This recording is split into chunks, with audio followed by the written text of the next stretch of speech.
at me. Will we leave behind the innocent to grieve? On their own, on the run, when their lives have only begun. These could be our daughters and our sons. And just like a drum, I can hear their hearts beating. I know my God won't let them be defeated. Every child has a dream to belong and be loved. Boys become kings, girls will be queens, wrapped in your majesty. When we love the least of these, then they will be brave and free. Shout your name in victory.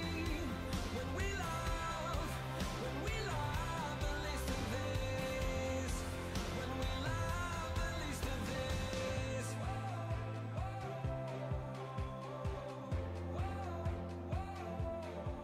Break our hearts once again. Help us to remember when we were only children hoping for a friend. Won't you look around? These are the lives that the world has forgotten, waiting for doors of our hearts and our homes to open. Boys become kings, girls will be queens, wrapped in your majesty. When we love the least of these, then they will be brave and free. Shout your name in victory. When we love the least of these, when we love the least of these. If not us, who will be like Jesus to the least of these? If not us, tell me who will be like Jesus to the least of these. Boys become kings, girls will be queens, wrapped in your majesty. When we love.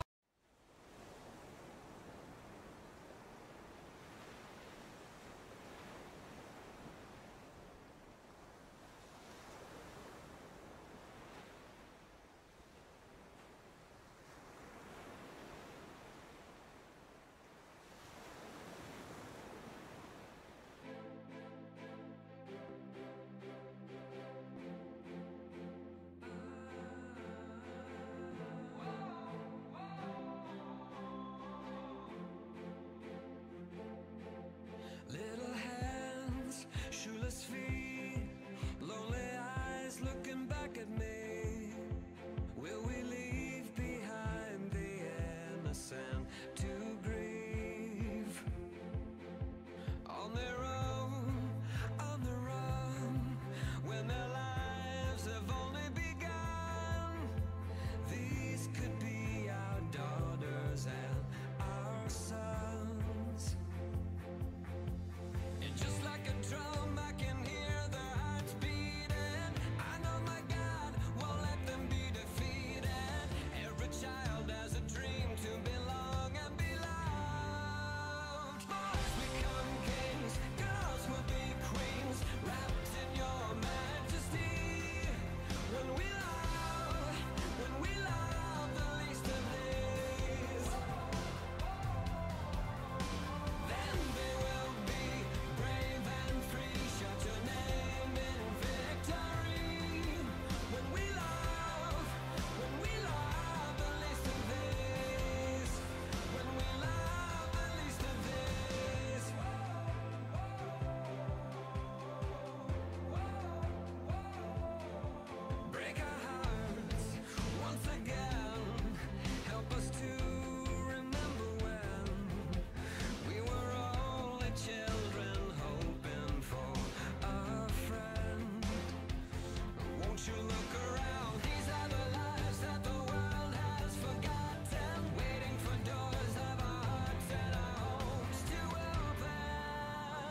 Good morning. Welcome to the King's Report for March 10th, 2018, the 9th year of Chungi, the first month, and the 23rd day by the heavenly calendar. I'm Tim Elder, sitting in for the second king of Cheongguk, Hyung Moon, and I'd like to start, as we usually do, with the weather, and then go through some interesting developments in the news. It's 30 degrees and clear right now at the Cheongguk. Had a little bit of snow over the past 24 hours. Not really anything major, but just kept, snow showers kept coming. So we had a little more snow on the ground. Today we're going to get up to 40 degrees at the palace with a breezy, with a partial sunshine, and mostly clear tonight, going down to 21 degrees, and then back up to 41 degrees, mostly sunny tomorrow.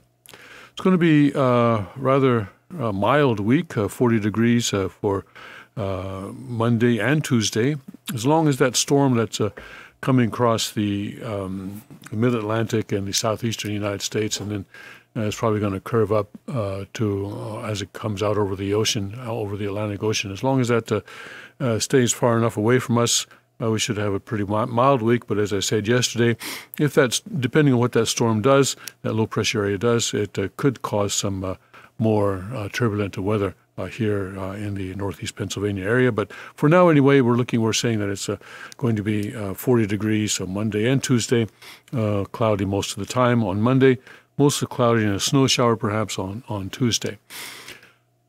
Looking kind of like spring now, although if you go outside, there's a great deal of snow on the ground. I want to start today with some news that the NRA is filing suit against the state of Florida. Florida has created a law. The state legislature passed it, and then Governor Scott also signed it. That's sort of a mixture of things. It's a mixture. They're trying to please. I don't know if they're trying to please everybody or offend everybody. They've accomplished neither. They've pleased no one and offended everyone, I guess, is what they finally succeeded in doing.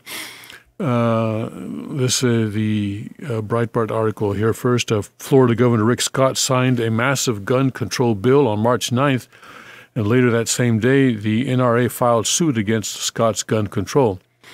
The bill comes in response to the February 14th shooting at the Marjory Stoneman Douglas High School, and features waiting periods for long guns, firearm confiscation laws, and a ban on bump stocks, although bump stocks were not even used in the Florida shooting. Moreover, the gun control bill raises the minimum purchase age for long gun purchases from 18 years old to 21, and this is the point on which the NRA seized and filed a federal lawsuit the same day the gun control was signed. Marion Hammer, who was the first female president of the NRA, 95 to 98, informed Breitbart News that the NRA filed a lawsuit in federal court against the state of Florida for violating the constitutional rights of young adults between the ages of 18 and 21. She added the gun control provisions in this bill do not enhance school safety. They merely punish law-abiding citizens for the actions of a mentally ill murderer, as well as the failure of government officials who did not do their jobs. The Tallahassee Democrat reports, it's a newspaper, the Tallahassee Democrat newspaper reports that the NRA filed suit 1 hour after Governor Scott signed the gun control. So that was a pretty fast action on the part of the NRA. And other people have also pointed out that when in our society, for better or for worse, we've decided that when people turn 18, they become adults. And so you cannot discriminate against anyone once they become an adult. You cannot discriminate them for, sex or what do you call it, race or, national origin or religious beliefs or anything like that. And you also cannot discriminate them against them for age. Usually age discrimination comes into play when, someone who is older tries to go out and get a job and is not given a job because of his or her age. That's usually when age discrimination comes into play. But it also comes into play on the other end of the spectrum as well. If you say that, yes, you are 18 and yes, you are an adult, but the law says I cannot sell you this gun, then that is also an age discrimination situation. So it seems a pretty open and shut case here that that the state of Florida is going to have its gun control bill struck down by the courts at some point because of this age discrimination. And of course, before we go any further, let's read the NRA's own article on this, coming from NRAILA.org. That's the NRA's Institute for Legislative Action. They're a separate organization that they have. NRA says the National Rifle Association today announced that it has filed a lawsuit challenging the state of Florida's newly enacted ban on the purchase of firearms by young adults between the ages of 18 and 21. Florida's ban is an affront to the Second Amendment, as it totally eviscerates the right of law-abiding adults between the ages of 18 and 21 to keep and bear arms. See, so why stop at 21? Why not 22? What's so special about 21? The ban is particularly offensive with respect to young women, as women between the ages of 18 and 21 are much less likely to engage in violent crime than older members of the general population who are unaffected by the ban. See? Despite this fact, the state of Florida has enacted a sweeping law banning all young adults between the ages of 18 and 21 from purchasing any firearm from any source. Chris Cox, the executive director of the NRA's Institute for Legislative Action, stated swift action is needed to prevent young adults in Florida from being treated as second-class citizens when it comes to the right to keep and bear arms. We are confident that the courts will vindicate our view that Florida's ban is a blatant violation of the Second Amendment. The case is National Rifle Association of America, Inc. versus Bondi. Who's Bondi? And it has been filed in the United States District Court for the Northern District of California. Who is Bondi? Anyway, Bondi. That's the name of the case that has been filed in the. Where has it been filed? In the United States District Court for the Northern District of Florida. So it's in a federal district court right now, and we will see. We will follow that very closely and see what happens with that. And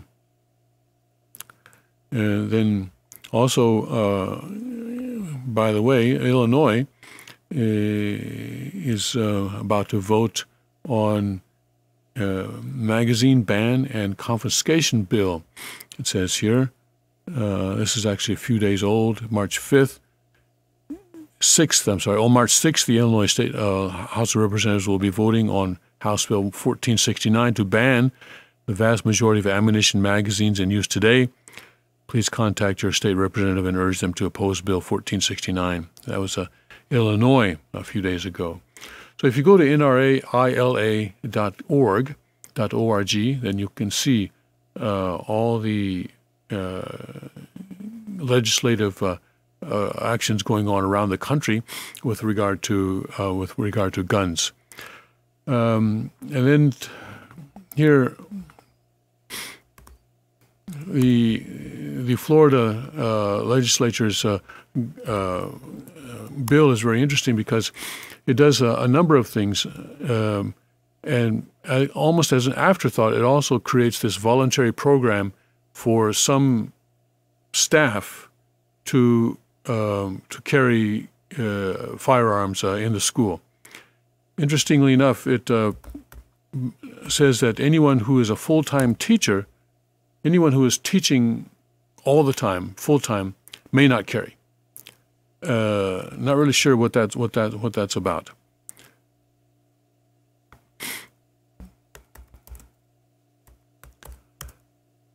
It's hard for me to understand the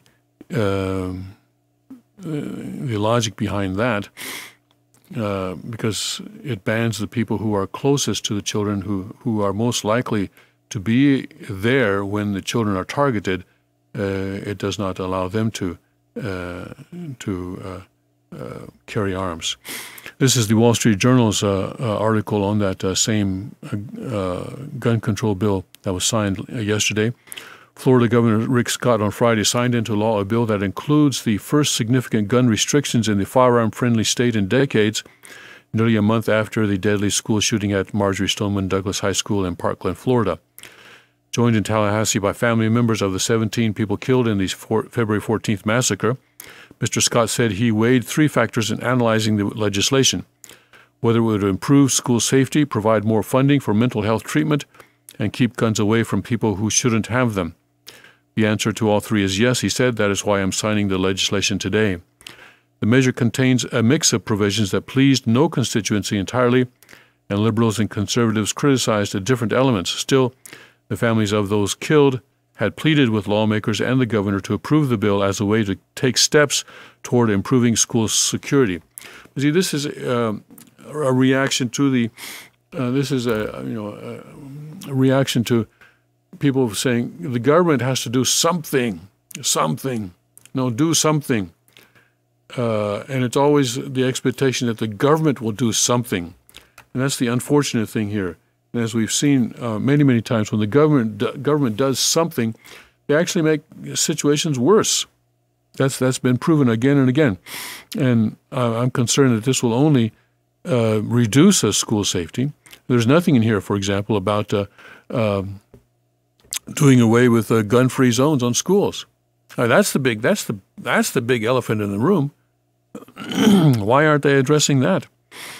The measure contains a mix of provisions, it said. After Mr. Scott signed the bill, the National Rifle Association filed a federal lawsuit against the state in the Northern District of Florida, seeking to block the law. The organization argued that a provision in the law banning adults under the age of 21 from buying firearms of any kind is an unconstitutional violation of the Second and 14th Amendments.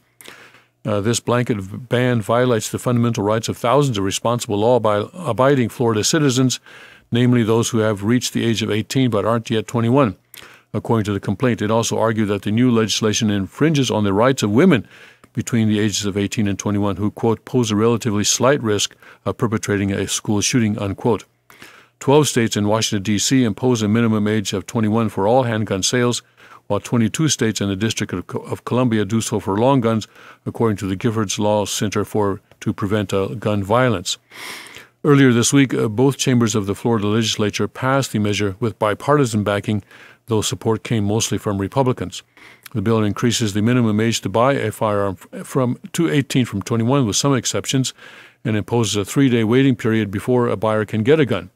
It bans the sale of bump stocks, devices that enable semi-automatic rifles to operate like fully automatic weapons, and which was not used in the recent school shooting. So this bump stock thing, I mean, where did that come from? And it creates a new system for law enforcement officers to ask a court to temporarily bar people deemed a risk from having firearms. The legislation includes $400 million in funding to bolster mental health services, fund additional school resource officers, and strengthen the physical security of school buildings. It also includes, as a sort of it's almost an afterthought, it also includes a controversial provision that creates a voluntary, quote, guardian, unquote, program to arm certain school staff members who complete firearm safety training and pass other evaluations. Faced with opposition to arming school teachers, lawmakers restricted the original plan to exclude staffers who exclusively teach. Yeah. After the bill signing, Mr. Scott said he remained opposed to the provision despite the changes. He said he had already spoken with lawmakers about redirecting unused funds from that program to the hiring of additional school police officers. But, you know, in the Parkland, Florida case, we saw that the school police officer, all he did was report that there was a mass shooting going on, and he reported the identity of the mass shooter or a description, and that's it. And he says he did a good job. So hiring more school police officers, how is that going to increase school safety if all they do is report a massacre? Hey, you know, I see kids getting killed around here, and here's the description of the guy who's doing it, but I'm going to sit here and do absolutely nothing. How does that improve school safety? Lawmakers and Mr. Scott, who is, you know, and if the law only requires that, that's all the law requires, you know. That's all the law requires him to do. The lawmakers and Mr. Scott, who is a potential U.S. Senate candidate, faced intensive pressure from the NRA to oppose the bill. The organization lauded some aspects of the legislation, but vehemently opposed gun control provisions. On the other side, the families of all 17 victims killed signed a letter earlier this week urging lawmakers to pass the measure before signing the bill Friday. Mr. Scott met with some of them. I know there is nothing we could ever do to ease your pain, Mr. Scott said to the families at the signing ceremony. But know that through the passage of this legislation, the state of Florida will forever honor the incredible impact their loved ones have had on our state. They will never be forgotten. Well, if you want to do that, get rid of the gun-free zones around schools. That would forever memorialize the 17 people who died in Parkland, Florida, and allow the teachers to be armed. That would also memorialize the people the people who were killed in Parkland, Florida. It's really, really sad and terrible how this situation is not leading to increased school safety. They say hardening the schools, but in the case of Parkland, Florida, the kid who did it, Nicholas, I'm not going to say his name, but the kid who did it pulled the fire alarm so that people would come out of the classrooms, and then started shooting them in the hallway. So how does hardening the schools increase school safety in that respect? The police officer that was assigned to the school sat outside and refused to go in. So how does hiring more school police officers increase the safety? How does that memorialize the people who died there?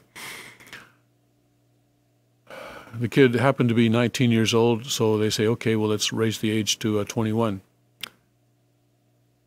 But as the NRA says, it's age discrimination, and especially if you're barring women 18 to 21 from purchasing firearms, then that actually decreases their safety, doesn't it? They are least likely, or let's say less likely, to commit school shootings than men or women of an older age, especially men of an older age. They're less likely to commit that kind of a massacre. But they're probably more likely to have need of a firearm for their own self-defense. So how does that increase the safety of the citizens of Florida? It's just an emotional. This bill is just an emotional reaction. It's not a reasoned reaction to the situation. And obviously, when something like this occurs, we look at the situation and say, okay, how can we prevent something like this from happening again? And that's a good reaction. But this is not it. This is not it at all. I hope very much that the NRA suit succeeds and that the bill will be struck down, but not just the age aspect of it, but other aspects as well. Speaking of age 21, here in Pennsylvania as well, you have to be 21 in order to get a license to carry firearms. One could also argue that is age discrimination. If an 18-year-old is old enough to join the Army without his parents' consent, join the Army and carry an M16 and be sent off to Afghanistan or Iraq and fire that M16 at enemy combatants, why can't he then come home and then have an AR-15, which is the civilian version of the M16? That would seem like a discrimination to me. Or are we going to raise raise the voting age to 21? Raise the voting age to 21. Say, okay, we take it back. We thought that 18-year-olds were adults, but so we passed this constitutional amendment some time back to lower the voting age to 18. But guess what?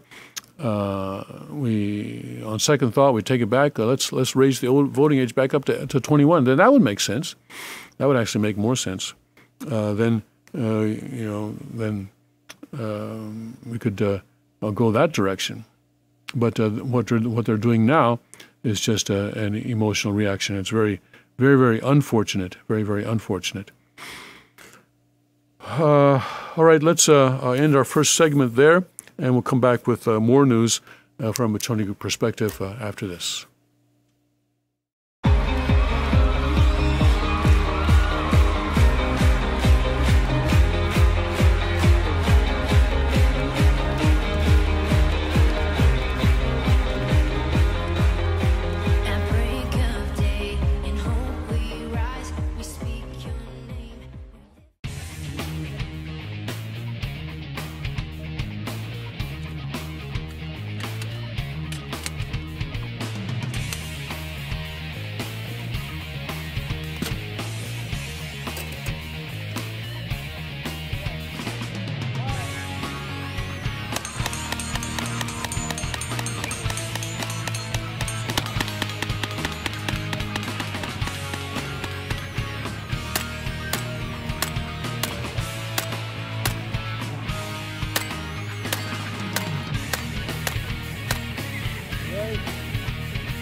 Boy, wasn't that fun shooting this Tommy gun today? It's always fun shooting Tommy guns. This one especially, it's just absolutely gorgeous.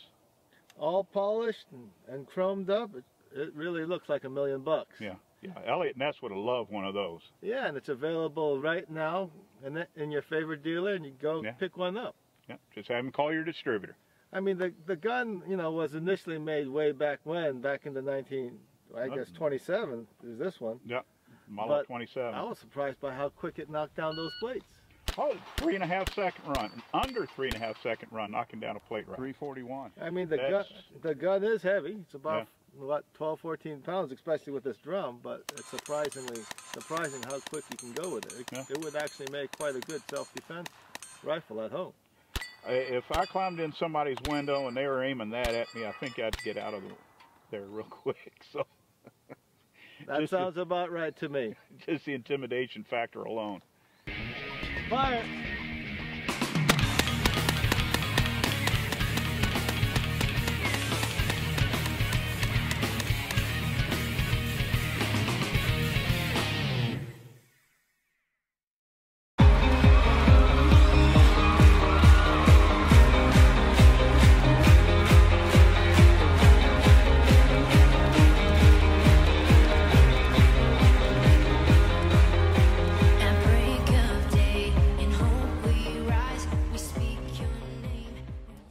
Welcome back to the King's Report for March 10th, 2018. Tim Elder sitting in for the second king of Cheongguk, Hyung Moon. And I want to, this segment, look at the jobs report that was published yesterday by the Bureau of Labor Statistics. Non-farm payrolls increased by 313,000 in February versus an estimate of 200,000. So a lot more people got jobs in February than the economist expected, and this was actually quite a big thing. But unemployment rate remained at 4.1%, the lowest since December 2000. Wage growth has muted, however, with the average hourly earnings up 2.6% on an annualized basis. That was 0.2 percentage points below expectations, and the stock market rallied after the report. That was the summary. The economy added, this is on CNBC, economy added 313,000 jobs in February, crushing expectations, while the unemployment rate remained at 4.1%, according to a Labor Department report Friday that could help quell inflation fears. Economists surveyed by Reuters had been expecting non-farm payroll growth of 200,000 and an unemployment rate to decline 0.1% to 4%. An increase in the labor force participation rate to its highest level since September helped keep the headline unemployment number steady, as the number of those counted as not in the workforce tumbled by 653,000 to just over 95 million. So people who are not looking for jobs are not counted in these statistics. And so Well, what apparently happened was that there were a lot more people looking for jobs, and people found jobs at a very high rate. The total counted as employed in the household survey surged by 785,000 to a record 155.2 million. A separate measure that takes into account those out of the workforce and the underemployment, something referred to as the real unemployment rate, held steady at 8.2%. Stocks surged following the report, with the Dow Industrials up 375 points Friday afternoon after being slightly negative before the news. The underlying economic growth is quite strong, but there's no real pressures from a wage and inflation standpoint, said Greg Peters, Senior Investment Officer at PGIM Fixed Income. It's very good for risk assets. Construction jobs led the way with 61,000 new positions, followed by retail and professional and business services, 50,000 apiece, manufacturing, 31,000, and financial activities, 28,000. Healthcare added 19,000, while mining saw 9,000 new jobs. The jobs streak remains intact, and it's punctuating what has been a tremendous start to the year, said Mike Lowengardt, Vice President of Investment Strategy at E-Trade. Investors were watching the report closely, not only for clues about job growth, but also whether wage pressures were continuing to build. Wage growth came in less than expected, rising 0.1% for the month and 2.6% on an annualized basis. The average work week rose by 0.1 hours to 34.5 hours. The surge in job creation coming without an accompanying a rise in wage pressure fits in well with the Wall Street's hopes of a Goldilocks economy. Goldilocks economy, of course, means an economy that is not too hot and not too cold. You know, the story about the Goldilocks and the Three Bears, or Goldilocks. What is it? Is it Three Bears? Yes, I guess it's Three Bears. Yes, or the Papa Bear's soup was too hot, and what was it? I think one of them was too cold, but then one of them was just right, and so. The Goldilocks economy refers to an economy that is not too hot and not too cold. These economists, they read these stories all the time, these bedtime stories. The labor market tightens, but wage growth moderated. Good news for both sides of the street, Main Street and Wall Street, said Quincy Crosby, Chief Market Strategist at Prudential Financial. In addition to the big job growth, previous months' accounts were revised substantially higher. December went from 160,000 to 175,000, while January saw a boost from the initial reported 200,000 to 239,000. That brings the three-month average to 242,000. The February report was the biggest beat against expectations since December 2009, according to Bespoke Investment Group. Stocks sold off aggressively a month ago after January payrolls. Reports showed an average hourly earnings rose 2.8% annually, the biggest gain since June 2009. Multiple Federal Reserve officials have said recently that they see the jobs market at or even beyond full employment. The unemployment rate was last this low in December 2000. However, sustained wage growth has been absent, keeping the Fed on pace of consistent but gradual rate hikes. So it's interesting that more and more people are coming into the job market. People who had not been looking for jobs before are coming into the job market saying, well, you know, hey, maybe I ought to get up off my couch and go out and look for a job instead of just collecting welfare or whatever it is they're doing. So that's really wonderful that people who want jobs are getting them. Some economists are saying that we're at full employment or even beyond. Full employment would mean that everyone who wants a job, who's looking for a job, can get it. So we will. So that is good for Trump. It shows that his economic policies are succeeding, and because the wages are not rising as fast as expected, it also lessens the possibility that the Federal Reserve will continue to, or they'll probably continue to raise rates, but not as quickly perhaps as they had originally intended to, or were perhaps thinking of doing. And that's also good, and that's the reason that the stocks went up. As the stocks tend to be sensitive to the interest rates, because a lot of people borrow money in order to buy stocks, and so and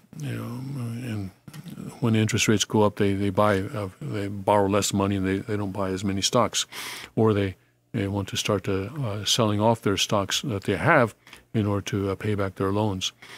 So non-farm payrolls report yesterday that was really excellent for President Trump and for the country as a whole, and I guess for everyone except for the Democrats who want things to fail so that they can win in November. And again, the Black and Hispanic unemployment is back down to the historic low. It had risen last month quite a bit, actually. Let's look at this article on Black and Hispanic unemployment. This is out of the Washington Examiner. The unemployment rate for Black Americans fell back down to a historic low in February after spiking up in January. Just 6.9% of Black adults were unemployed in February, according to the Bureau of Labor Statistics. The second lowest such ratio since the agency has been keeping track. The low mark was set in December at 6.8%. Then the rate spiked to 7.7%, but the increases proved short-lived. President Trump has touted the fact that black unemployment has dipped so low on his watch, including during the State of the Union address. When the black jobless rate hit the record low in January, though, the NAACP gave credit to the long-running recovery that began under former President Barack Obama, rather than to Trump specifically, and noted that blacks still suffer many higher rates of unemployment than whites. That's also true. Nevertheless, the recovery rate has also shrunk the unemployment gap between black and white Americans. Hispanic workers, too, are currently enjoying historically low rates of unemployment at 4.9% in February. Hispanic unemployment is just 1/10 of a percentage point above the historic low. So that was the situation there. So it's at December was the lowest rate, but it's at almost at that, back down to that point after that spike in January that caused some concern then. Let's look at some of the other headlines. Trump wants a Mueller deal. Apparently there's a discussion going on between President Trump's lawyers and the Robert Mueller, the special investigator, special counsel, to agree to an interview with the president on the condition that this will bring an early end to the whole Russia investigation, basically to put that to bed. Armed men raid Iran embassy in London. We'll look into that a little bit later, see what's going on there. UK deploys military in Russia's spy attack probe. Boycott the World Cup. Update, Rand Paul, attacker pleads guilty. This is a neighbor who attacked him when he was at home in Kentucky. Democrats eliminating superdelegates from nominating process. We didn't get a chance to look at that yesterday. Let's take a look at that. If that comes about, that's going to change the Democratic nominating process hugely. Dreams of Sanders-Warren. Yeah, there we go. Sanders for president, Elizabeth Warren for Bernie Sanders for president, Elizabeth Warren for vice president. Team Biden mulls far-out options. Tax hike plan released. OJ confession. I remember I grabbed the knife. Now he remembers. A weekend, Tiger hunts a comeback title. Robbers steal $5 million in airplane heist. Everything must go. Russell Crowe selling jock straps in divorce auction. Salvadorans and other temporary immigrants weigh what's next after USA withdraws. Welcome, Matt. Feds bust Mexican judge smuggling 38 pounds of cocaine across the border. A new era for polo as star ponies cloned. Horse throws bikini-clad rider off back in Miami nightclub. Pig with human-like face. Latest shocking mutation discovered in Argentina. And Jared Kushner quietly tackling the D.C. swamp.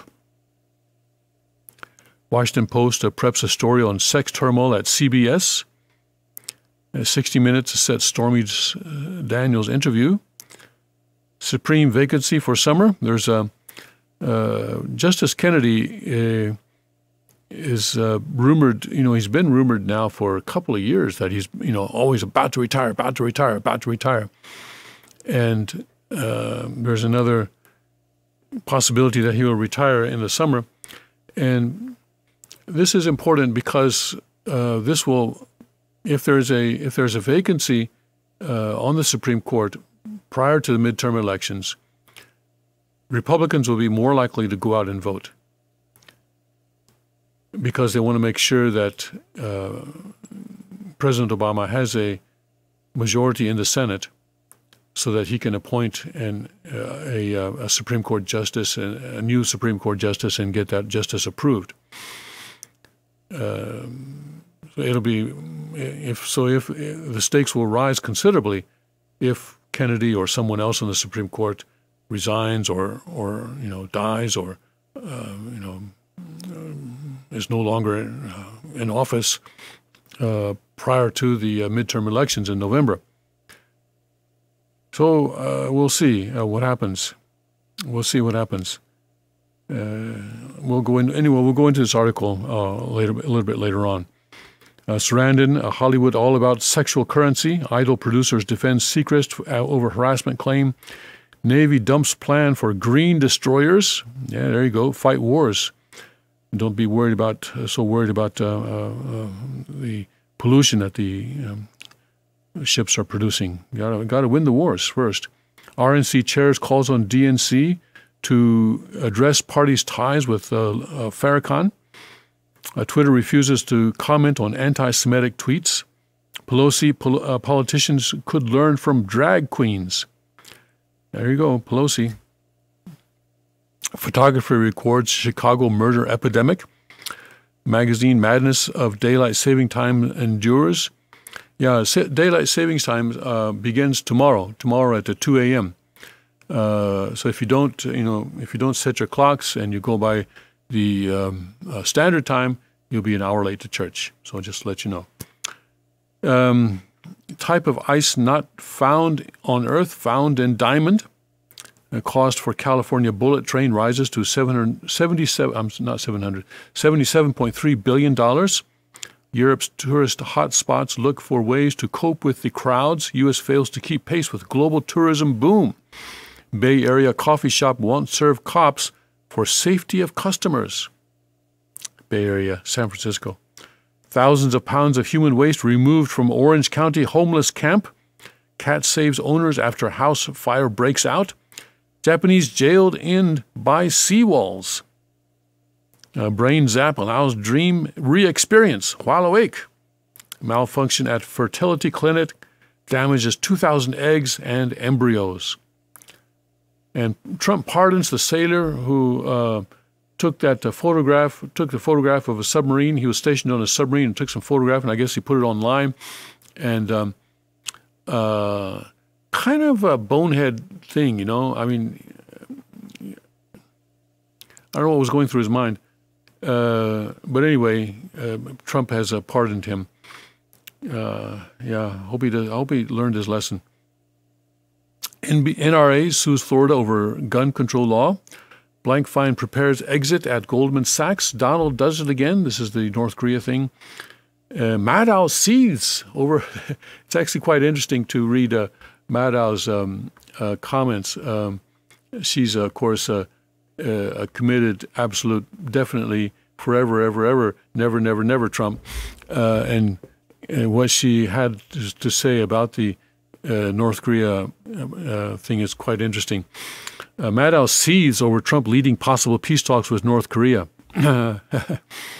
President Trump shocked the world Thursday night when it was announced that he planned to sit down with North Korean dictator Kim Jong-un in the coming months. The political world was so overwhelmed by the news that even the journalists at CNN were more or less optimistic.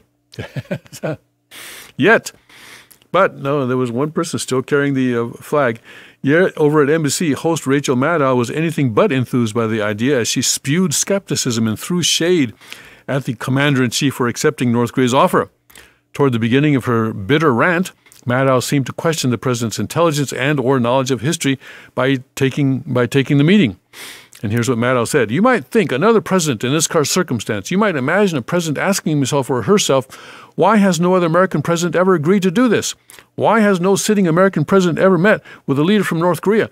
Why has that never happened in all the decades North Korea existed as a nation? Should I take that to mean that this might be particularly risky or even an unwise move? That was Maddow. So because no one else has ever done it, I shouldn't do it. So I should do what everyone else has done. Everyone else has failed to bring peace on the Korean Peninsula. I should continue those failed policies. This is Rachel Maddow's logic, all right? Maddow whined about how Trump wasn't doing what most presidents and even most people would do in approaching the situation. Maybe she should ask, why haven't people not elected me to be the president of the United States? What do you think? What do you think, Rachel? Why is it that you're not president of the United States? And what do you think the answer is to that? And here she goes again. I think a lot of people probably suspect tonight that those are not the kinds of questions that this president asked himself before agreeing to this meeting, she said. But this is the president we have, and he said yes to North Korea. So she does not want the president to talk. She wants him to, what does she want him to do? She wants him to bomb the country. She wants him to wait until North Korea bombs us. I guess that's it. I mean, that's the policy of the previous administrations, Wait, just kick the can down the road and hope that the bombing doesn't take place during their administration. But meanwhile, this is the same MSNBC journalist that fawned over President Obama for the Iran nuclear deal. It's a major foreign policy achievement, not only of this presidency, but of this American generation, Rachel Maddow said about the Iran nuclear deal. She obviously obnoxiously declared at the time. Maddow also gushed about how Obama reached out to the dictatorial government of Cuba. All right? Now, so if Obama had done this, then she would not be ranting in this way. And if Obama had approached North Korea in this way, she would be fine with that. So anyway, Maddow was clearly flummoxed by the massive shift in U.S. policy following a year of other historic and unorthodox interactions with the regime that had built up to this move. So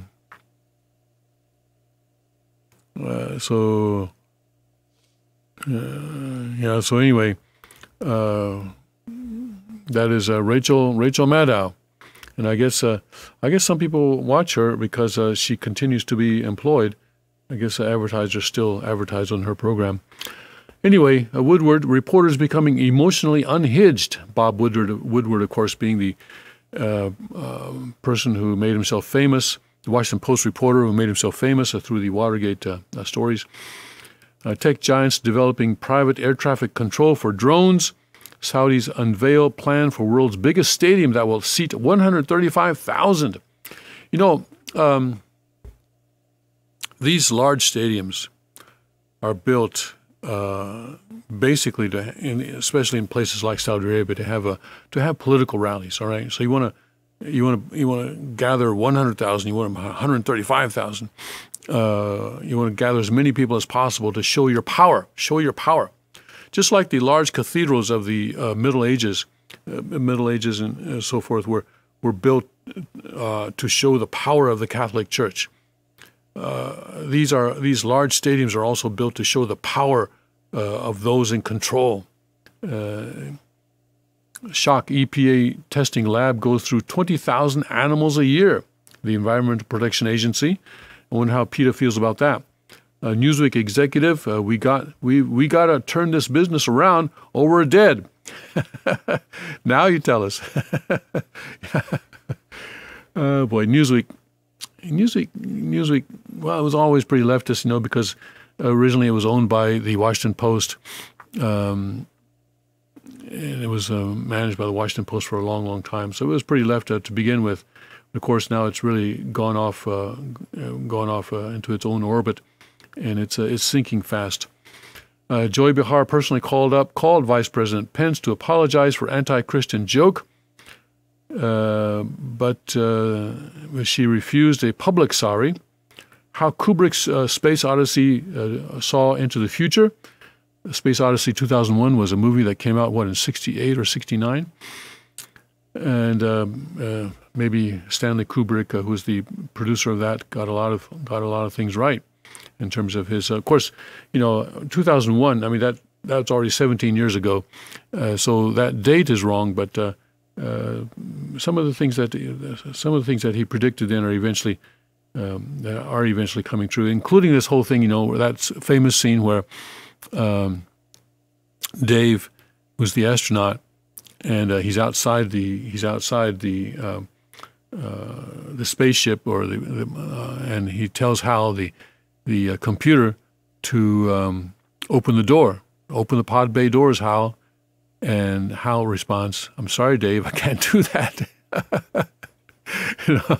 The computer talks back to him and says, "No, I'm not going to open the door for you."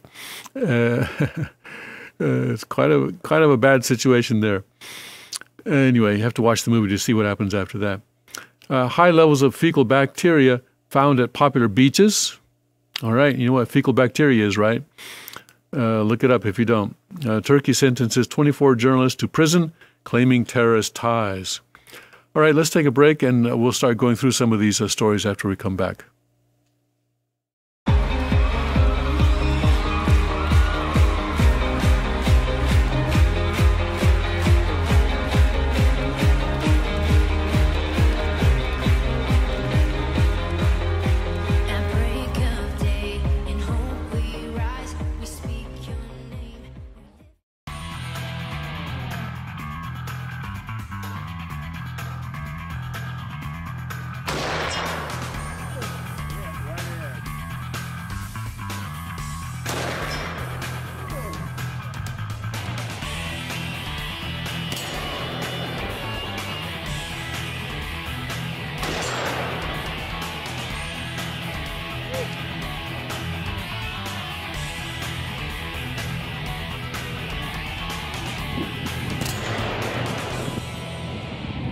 Folks, and look at what I've got here today. My God, take a look at this.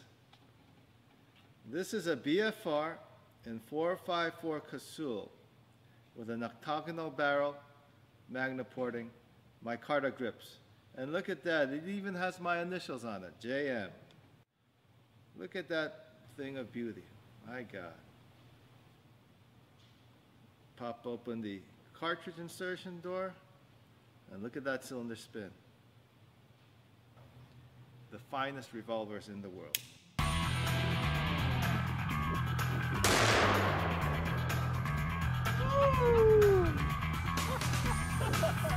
That's a cannon. That's a cannon. Oh, man.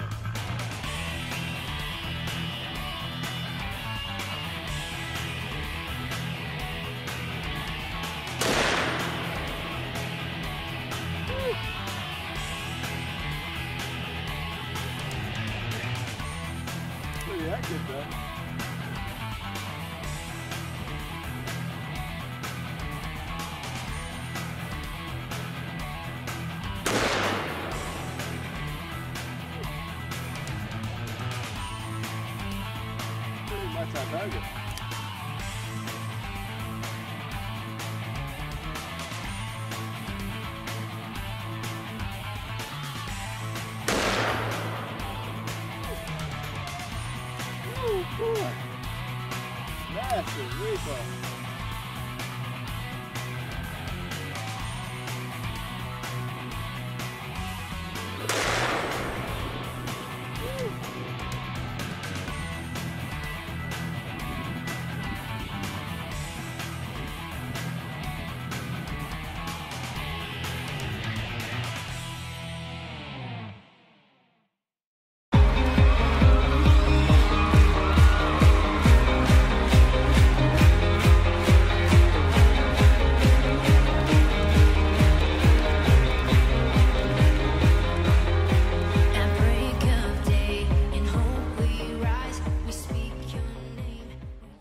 Welcome back to the King's Report for March 10th.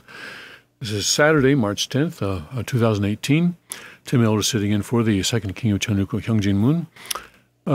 So some people, I guess, attacked the Iranian embassy in London yesterday. This is an article in FNA, which I believe it reads as if it is a official Iranian news agency. So take that into consideration. It says out of Tehran, they're reporting out of Tehran, several Britain-based Shiite extremists affiliated to Sadek Shirazi sect attacked the Iranian embassy premises in London minutes ago while menacing the staffers with cold weapons. Early reports said the raiders are 4 men who have opened their way into the embassy premises while threatening people on the scene with machetes and baseball bats. The London police have reportedly deployed around the embassy but took no action in the first couple of hours after the attack. The slogans chanted by the raiders indicate they are members of Sadek Shirazi Shiite extremist sect supported by London. Iran's ambassador to Britain, Hamid Badinejaad, confirmed the reports on the embassy attack minutes ago. Says here that the Shirazi sect that has been labeled as British Shiism by the Iranian supreme leader operates mainly from London. The sect also runs a satellite network called Fadak from London and promotes Shiite extremism against Sunni Islam. The sect is also known to be the religious opposition of the Islamic Republic. So anyway, that's the situation there. Meanwhile, UK deploys military in Russia's spy attack probe. London, AFP, British soldiers were deployed on Friday to help a counterterrorism investigation into a nerve agent attack on a former Russian spy, as speculation mounted over how London could retaliate if the Russian state is found to be responsible. The Defense Ministry said 180 soldiers were being dispatched to the normally quiet city of Salisbury in southwestern England, initially to remove a, quote, a number of vehicles and objects from the scene, unquote. The public should not be alarmed, and the public health advice remains the same. Military assistance will continue as necessary during this investigation, a police spokesman said. Police also extended the cordon around the modest suburban home of Sergei Skripal in Salisbury as Home Secretary Amber Rudd visited the city, calling the attack outrageous. Former double agent Skripal and his daughter Yulia were found slumped on a bench in the city on Sunday and are in a critical but stable condition at a local hospital. Nick Bailey, one of the first officers on the scene, is also being treated but is sitting up and talking after initially being admitted to intensive care. Around 21 people have been treated, according to Keir Pritchard, Chief Constable for Wiltshire Police. At the cemetery, a forensic tent was placed over a memorial stone for Skripal's son, Alexander, who was cremated last year after reportedly dying of liver problems at the age of 43. The grave of Skripal's wife, Ludmila, who died in 2012 from cancer, was also sealed off. Police have also cordoned off an Italian restaurant and a pub they visited before their collapse. The Times newspaper said police were probing whether Skripal's daughter, who arrived in Britain from Moscow last week, may have inadvertently brought in the nerve agent as a gift. Authorities are racing to find the source of the nerve agent used against 66-year-old Skripal, who came to Britain in 2010 as part of a spy swap. As politicians warned, it bore the hallmarks of an attack by Russia. Skripal was a former colonel in Russian military intelligence who was jailed in his country for betraying agents to Britain's MI6 Secret Service. He was pardoned in 2010 before being flown to Britain. In response to questions over Russia's possible involvement, May, that would be Prime Minister Theresa May, has said that if action needs to be taken, then the government will do that. That's a nice reaction. Possible responses include the expulsion of some of Russia's 58 diplomats, some kind of boycott of the 2018 Football World Cup, or an increased British military presence in Eastern Europe. Foreign Secretary Boris Johnson floated the idea of deepening sanctions against Russian officials, but Britain would have to persuade its international partners. It could also choose to impose sanctions of its own against the many Kremlin-linked officials with investments or family ties in London. Moscow has reacted angrily to the accusations it was involved, with Foreign Minister Sergei Lavrov on Friday dismissing them as baseless propaganda. On Wednesday, however, Russian state TV presenter Kirill Klemenionov had appeared to deliver a veiled warning, saying, quote, "Don't choose England as your future country of residence, whether you are a professional traitor to the motherland or whether you hate your country in your spare time," unquote. Analyst Mathau Bolog of the Chatham House think tank said it would be extremely difficult to pinpoint who committed the attack, and that the response could be a lot more complicated if it turned out that internal factions were responsible. It is possible that it is related to the elections in Russia, or that it is part of a battle between the elites within the security services to send messages either to the English or to the Russian elites. So something going on there between UK and Russia. UK appears to believe that Russia carried out a nerve agent attack on its own territory against what was a double agent and his daughter and maybe some others. So they're investigating to see what happened. And the nerve agents, that's really becoming very dangerous that they're being used in this way. Of course, what was it last year that North Korea assassinated the half-brother of Kim Jong-un by using a nerve agent. And what we are being told about that so far is that two young ladies were fooled into putting that nerve agent onto their hands, given the antidote first, and then putting the nerve agent onto their hands, and then walking up to Kim Jong-un and I guess somehow putting their hands on his face or on his mouth or nose or something like that. And then he died shortly thereafter. So these nerve agents are quite potent weapons, and they're being used like this more and more, and that's something that's very concerning.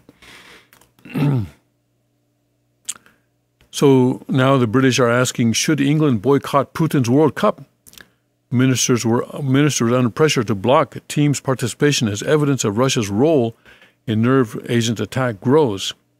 This is in the Daily Mail, a British paper. As speculation mounted about Russian involvement in the nerve agent attack in Salisbury, MPs questioned whether England should boycott the tournament.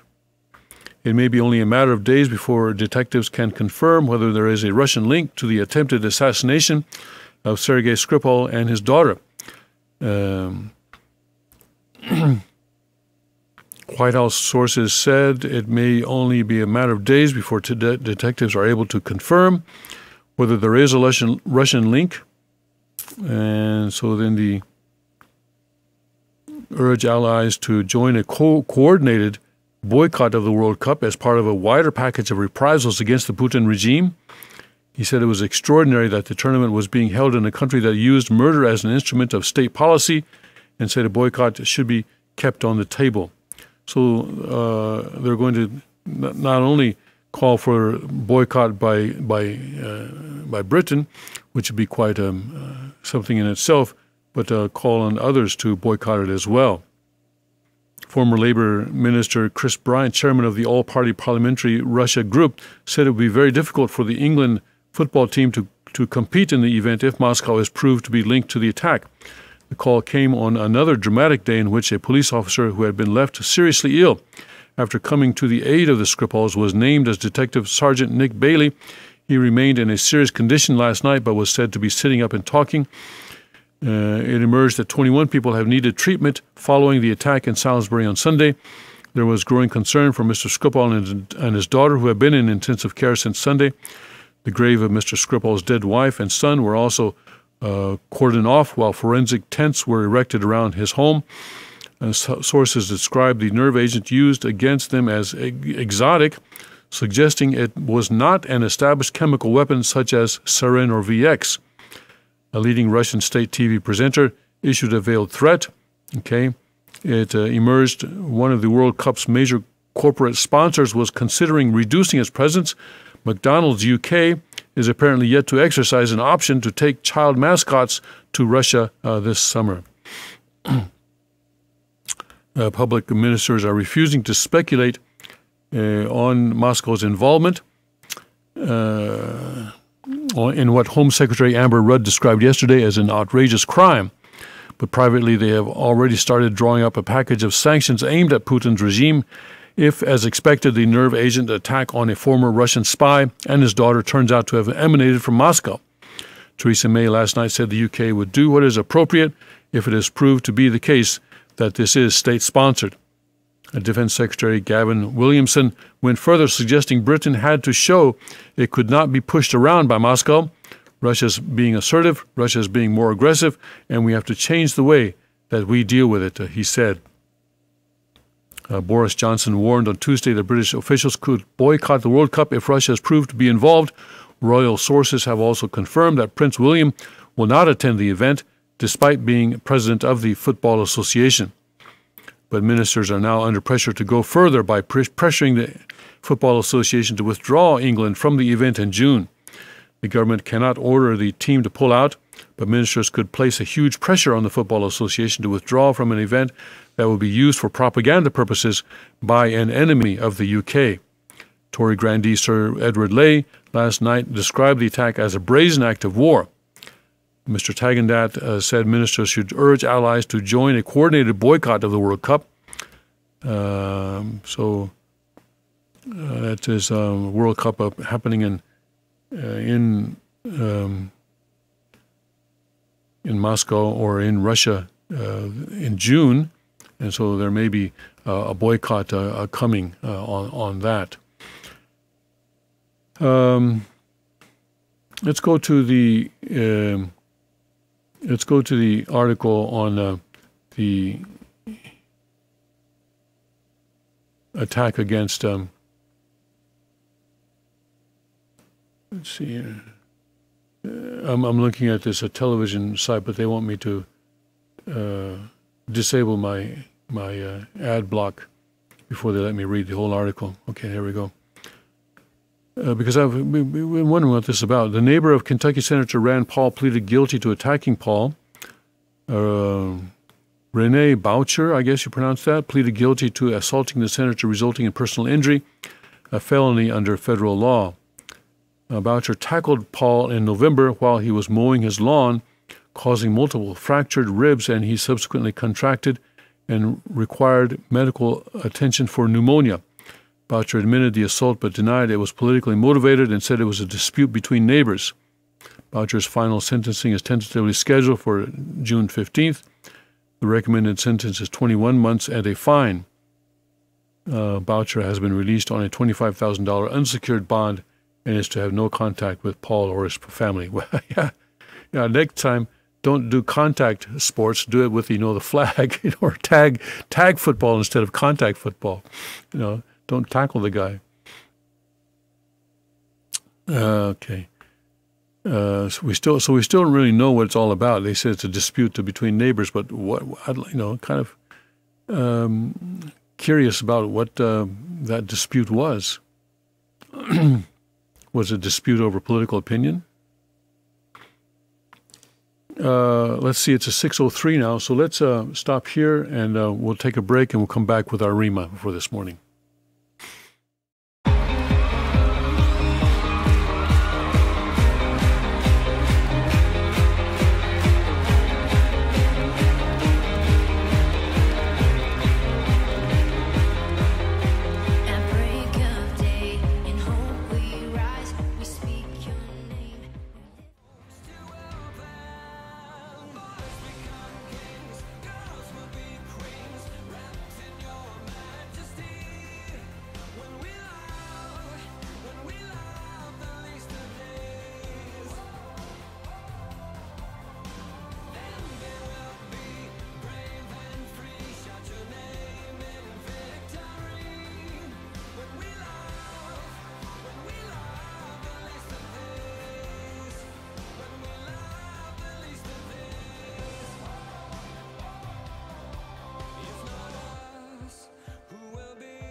Welcome back to the King's Report for Saturday, March 10th, 2018. Tim Elder sitting in for the second King of Cheongguk, Hyung Moon.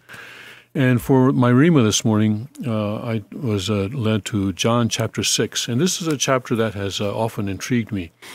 And I think it's a very important chapter in the Gospel of John for a number of reasons. And I want to, there are a couple of, Rhema is supposed to be a short word, right? Short verse that you just sort of, for example, when Jesus was fighting, battling with Satan during that 40 days in the desert, every time Satan offered him something, or then Jesus would quote from the Old Testament, a very short verse, is just stick it to Satan, so that Satan was forced to move away, to back away from him.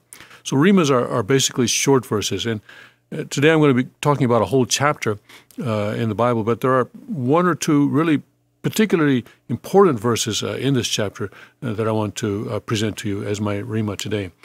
The chapter 6 in the Gospel of John begins with the miracle of the loaves, the 5 loaves, or the loaves and the fish, where Jesus basically there are a lot of people are thronging to hear Jesus speak. He's really popular, or he's become very, very popular in that area. And so 5,000 people are sitting there on a hillside, and they don't have anything to eat.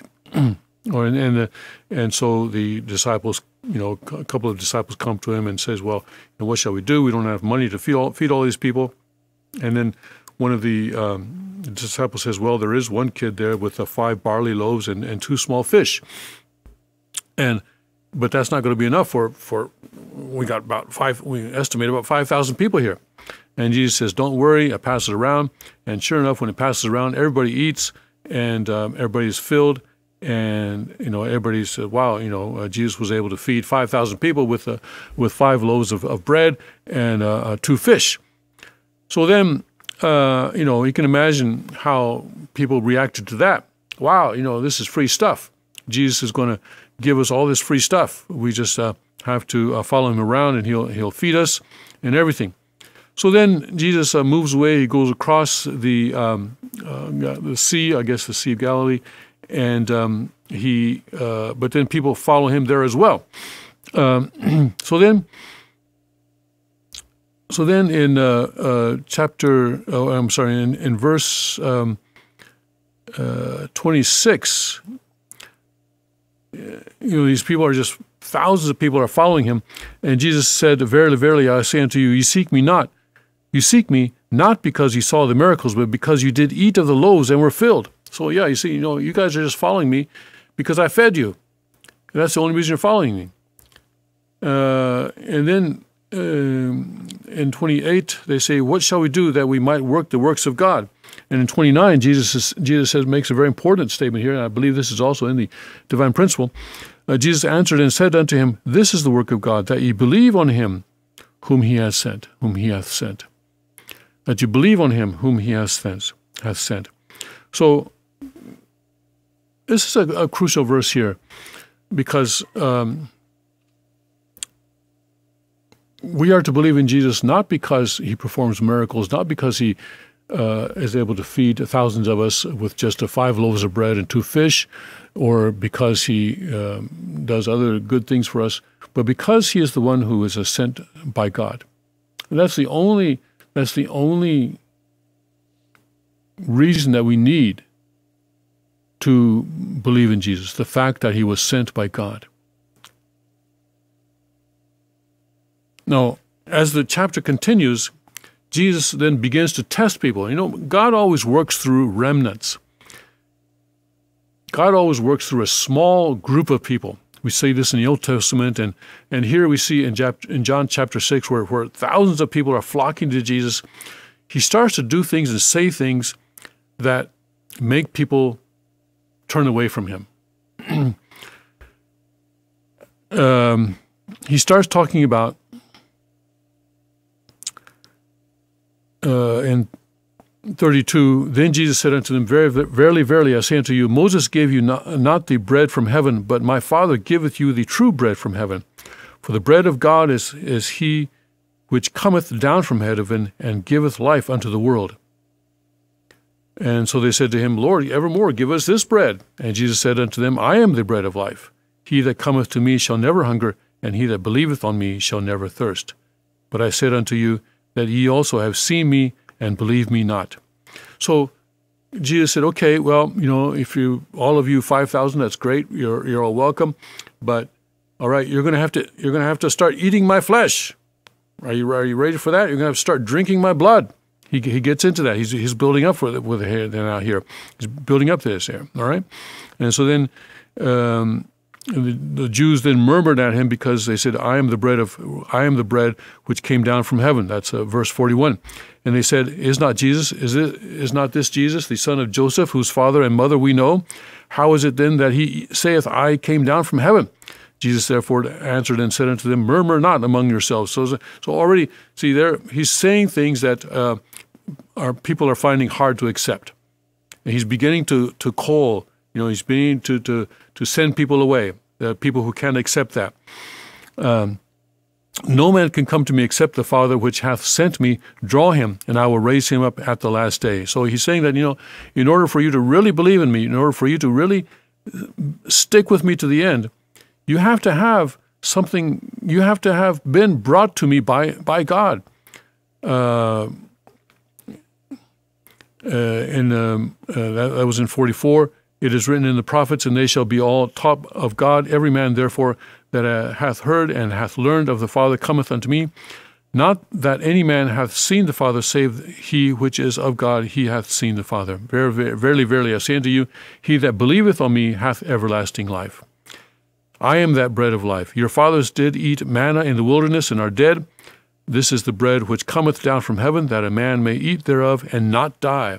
So he says, yeah, okay, the Israelites, when they're coming out of Egypt, they were fed manna.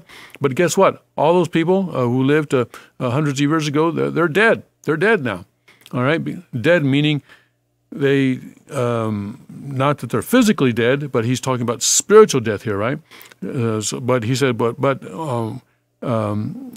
if you eat, but I am the bread that cometh from heaven, that a man may eat thereof and not die. So when we eat of Jesus' bread, or not Jesus' bread, not the bread that belongs to Jesus, but Jesus as bread, eat of Jesus as bread, that is to consume him, to become one with him, then we don't die spiritually.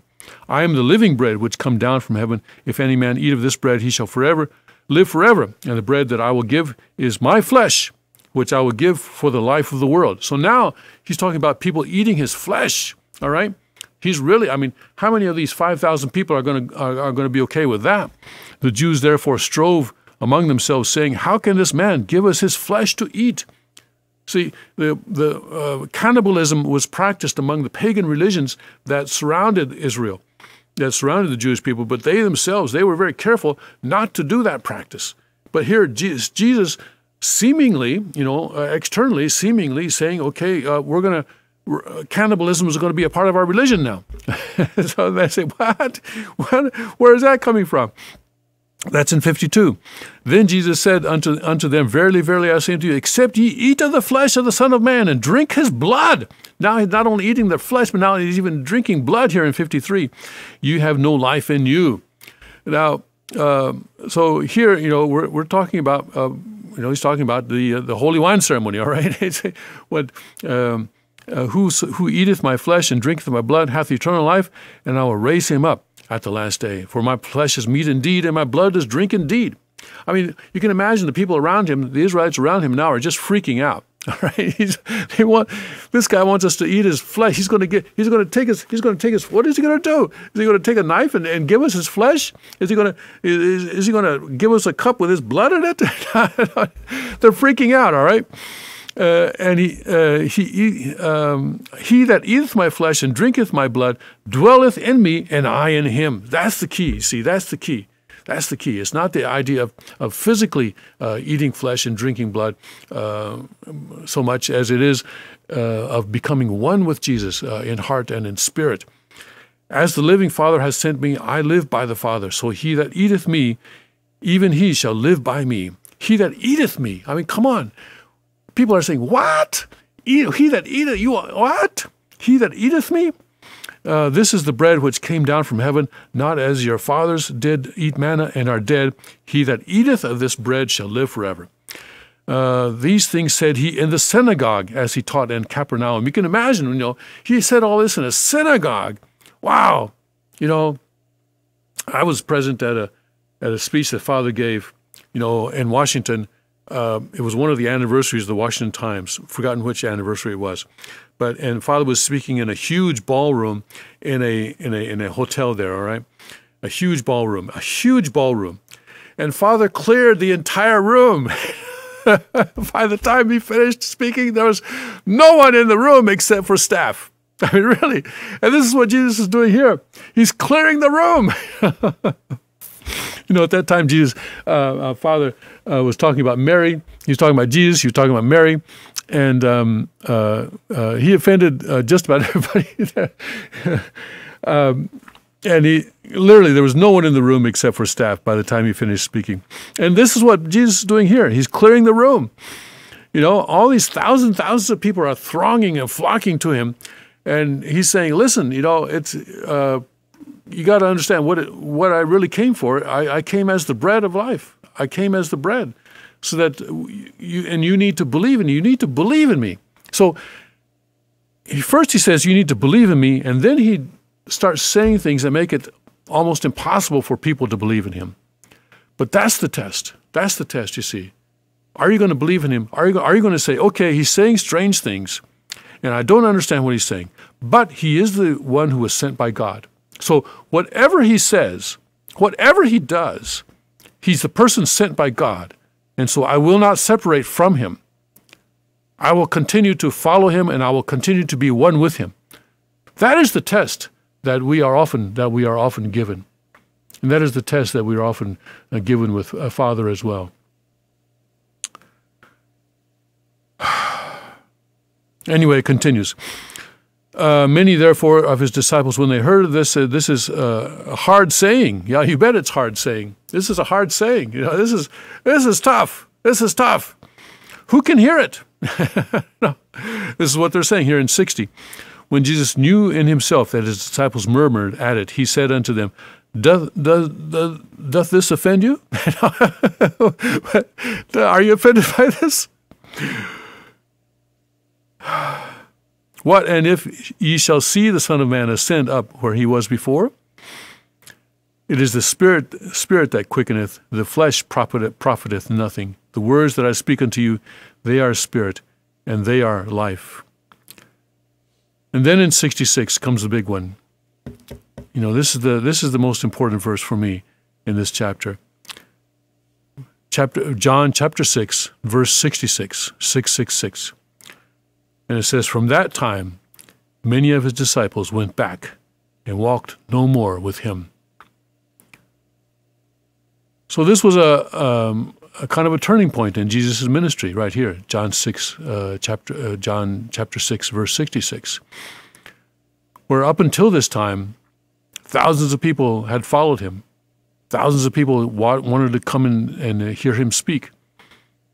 And when he fed them with 5 loaves of bread and two fish, even more, And after that, I skipped over it, but there's a miracle where he sort of, the disciples go out alone onto the sea with a boat, and there's a storm, and then Jesus sort of walks up to them, actually. He's sort of walking on water towards them.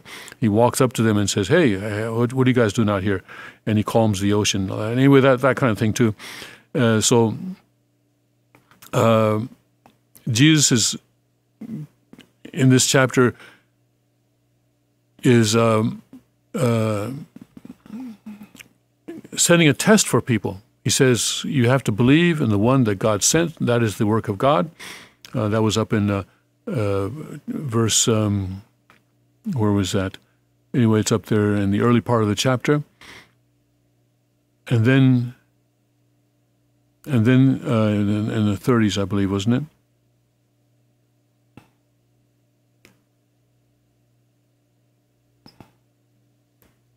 Let's see. Anyway, it's in the 30s.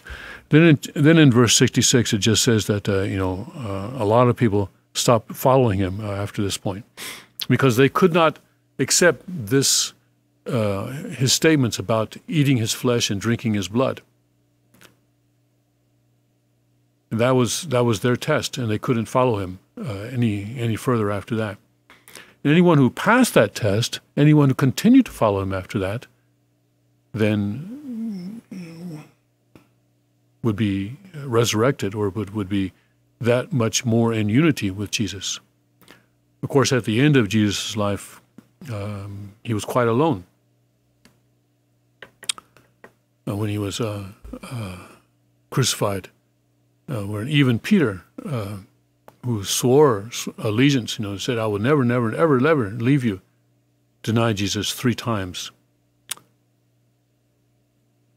And so Jesus had to be resurrected. He had to come back after his death and burial. He had to come back on the 3rd day in his resurrected form so that he could gather his disciples together and also to testify to them, to show them more clearly who he was, so that they could see that he was indeed the Messiah.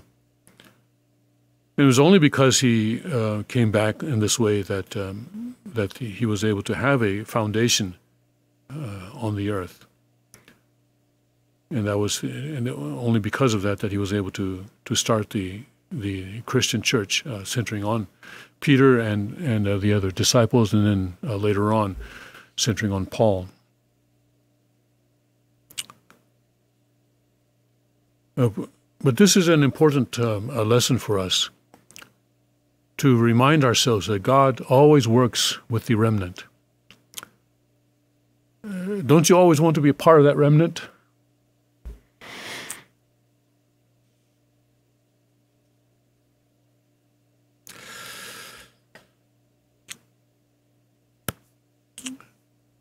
But the secret to being a part of that remnant, I think, is to always remember that no matter what happens, no matter what the person sent by God may say or do,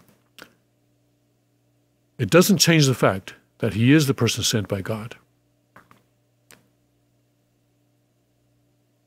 So if you start bringing in any other standard of judgment, you're not going to be a part of that remnant. You're not going to be a part of that remnant.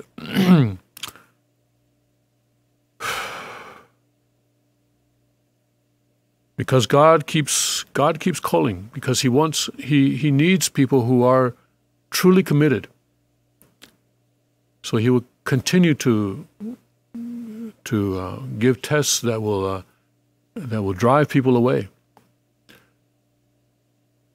so that the people who remain will be absolutely committed to doing his will and nothing else.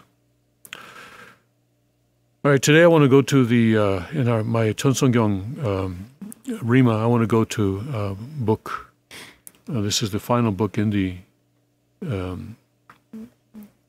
Cheonseongyong.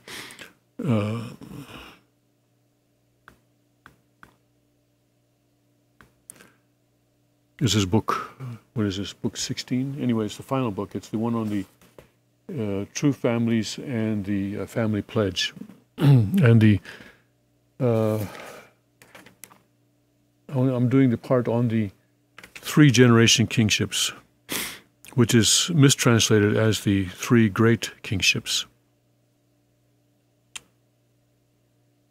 And I want to go through the Father's own words here in the Cheonseongyong to show how the people who translated the Cheonseongyong, even as they were translating, they should have realized that Father was not talking about 3 great kingships. He was talking about 3-generation kingships. All right? And even in the English version of the family pledge, which Father never approved of these English versions, all right? So these are not Father's words. They are English renderings. Just as Jesus did not approve the King James Bible or any other Bible, So if you talk about the actual Word of God, it's the words that Jesus spoke in whatever language he may have spoken, whether it was Greek or Aramaic. And here again, the Word of God is the Korean that Father spoke.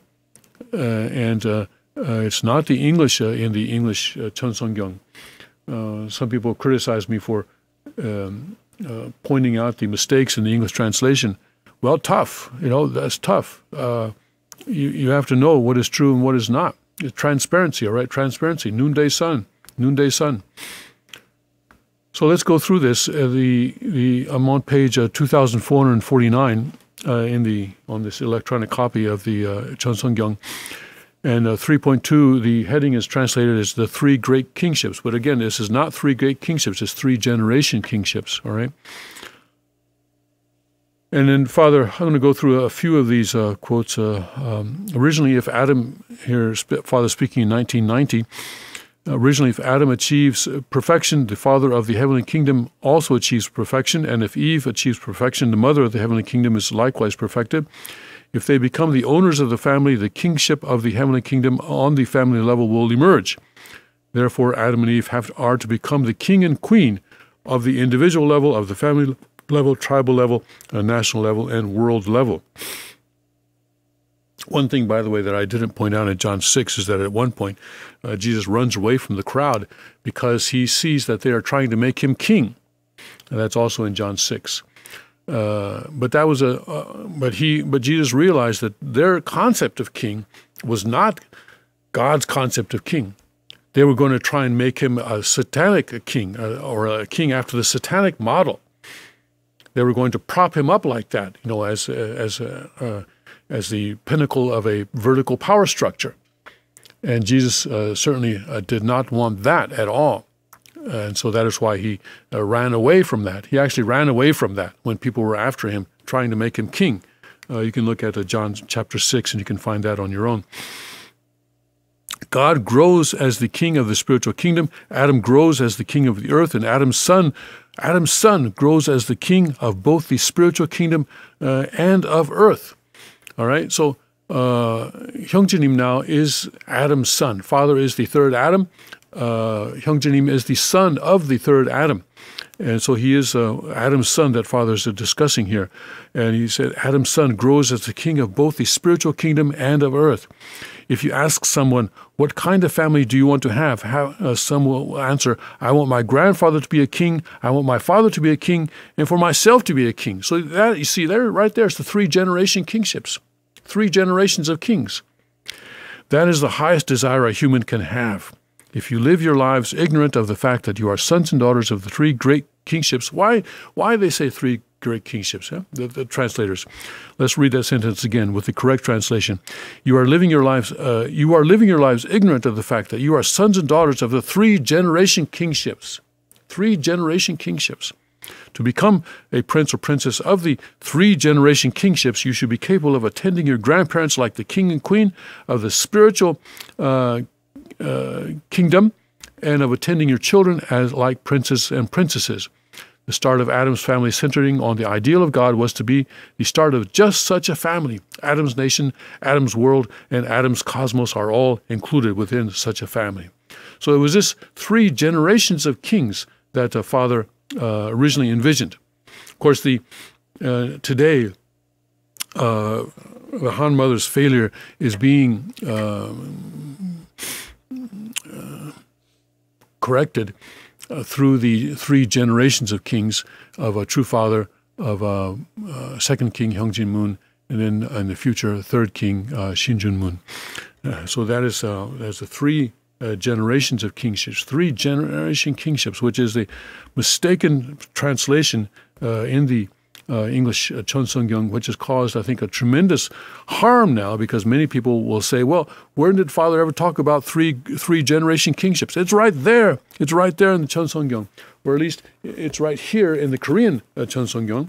How long does this page go on? 1, 2, 3, 4, about 3 pages to 3.5 pages. All right. Well, actually, it keeps on going. 5 pages, it goes on, 5 pages. 5 pages about the 3-generation kingships, all right? So, but people who don't learn Korean, people who don't at least learn enough Korean to read the Korean Cheonseonggyeong, think that Father never spoke about 3-generation kingships, and they're wrong. It's right there, it's right there. But when you read it in the English Cheonseonggyeong, you have to correct the translation and change great to generation, and then you will see what Father said about those 3-generation kingships. All right, let's take a break, and we'll come back with more news from a Cheonseong perspective after this.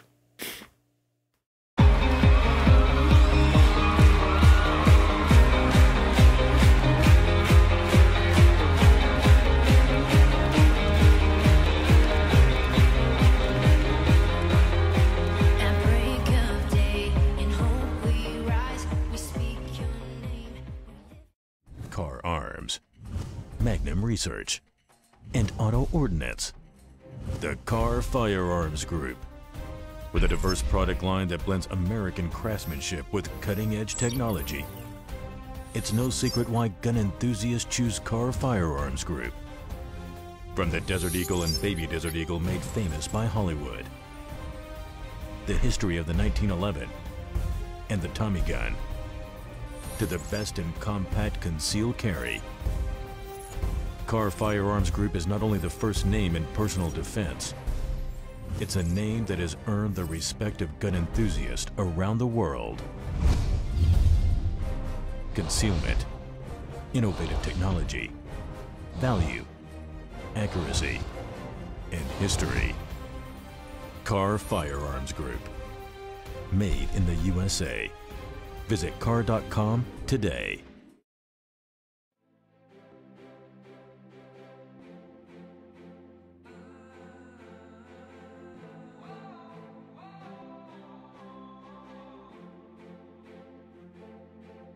Little hands, shoeless feet, lonely eyes looking back at me. Will we leave behind the innocent to grieve? On their own, on the run, when their lives have only begun. These could be our daughters and our sons. And just like a drum, I can hear their hearts beating. I know my God won't let them be defeated. Every child has a dream to belong and be loved.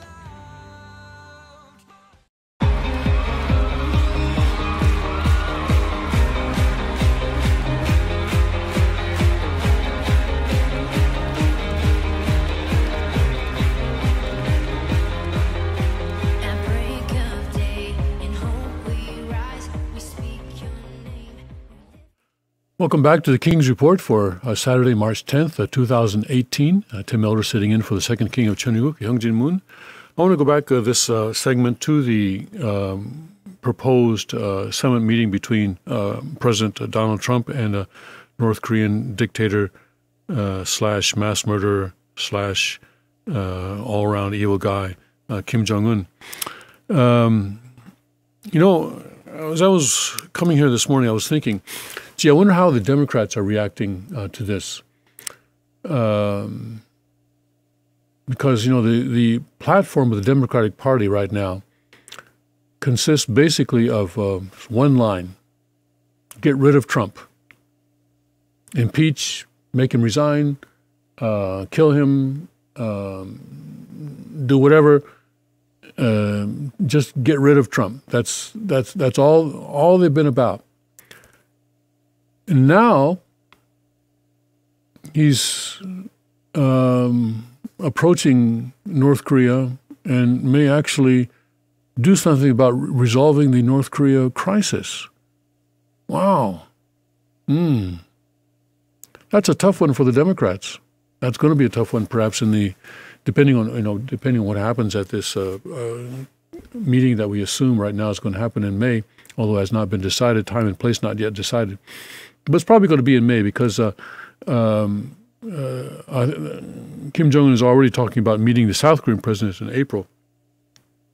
So I would imagine that he would meet the U.S. president after that. So it's probably going to be in May. And the place, but for the Democrats, this must be a really tough situation for them, that they have to be faced with the possibility that they're trying to destroy a man who's about to save the world. They've been telling, he's going to start World War III. Now, if they get rid of him, if they go forward, with this whole Russia investigation and everything, they may be the ones who will snatch defeat from the from the jaws of victory. Anyway, and time and place is an interesting thing, because right now Kim Jong-un says that he will go across the military demarcation line a few hundred feet into South Korean territory and hold his meeting with Moon Jae-in in the South Korean part of the Panmunjom complex there. So the Trump meeting may also happen in that area. You know what I would like to see? I've been imagining, just sort of letting my imagination run wild. What would be the best place for this to happen? Just, because Trump understands the importance of theatrics, right? We all agree on that. So where would be the most, theatrically preferable location for this meeting to happen? I imagine, for example, to have Air Force One come into Sunan Airport. That's the airport that serves Pyongyang, the North Korean capital, and be there on the tarmac of this huge, humongous airplane. Because for North Koreans, size matters. All right, size really, really matters more than for South Koreans as well. Size matters like you wouldn't believe. So to have this humongous airplane with the United States of America written across the fuselage, and have it parked there, right? And then to have Trump emerge from that, and you could have the conference either in the terminal of the airport, or on the tarmac, or even best yet, to have it inside the airplane, and to have Kim Jong-un come into the airplane, into Air Force One, and have Kim Jong-un sit there in Air Force One. He would never agree to that. But anyway, that would be interesting.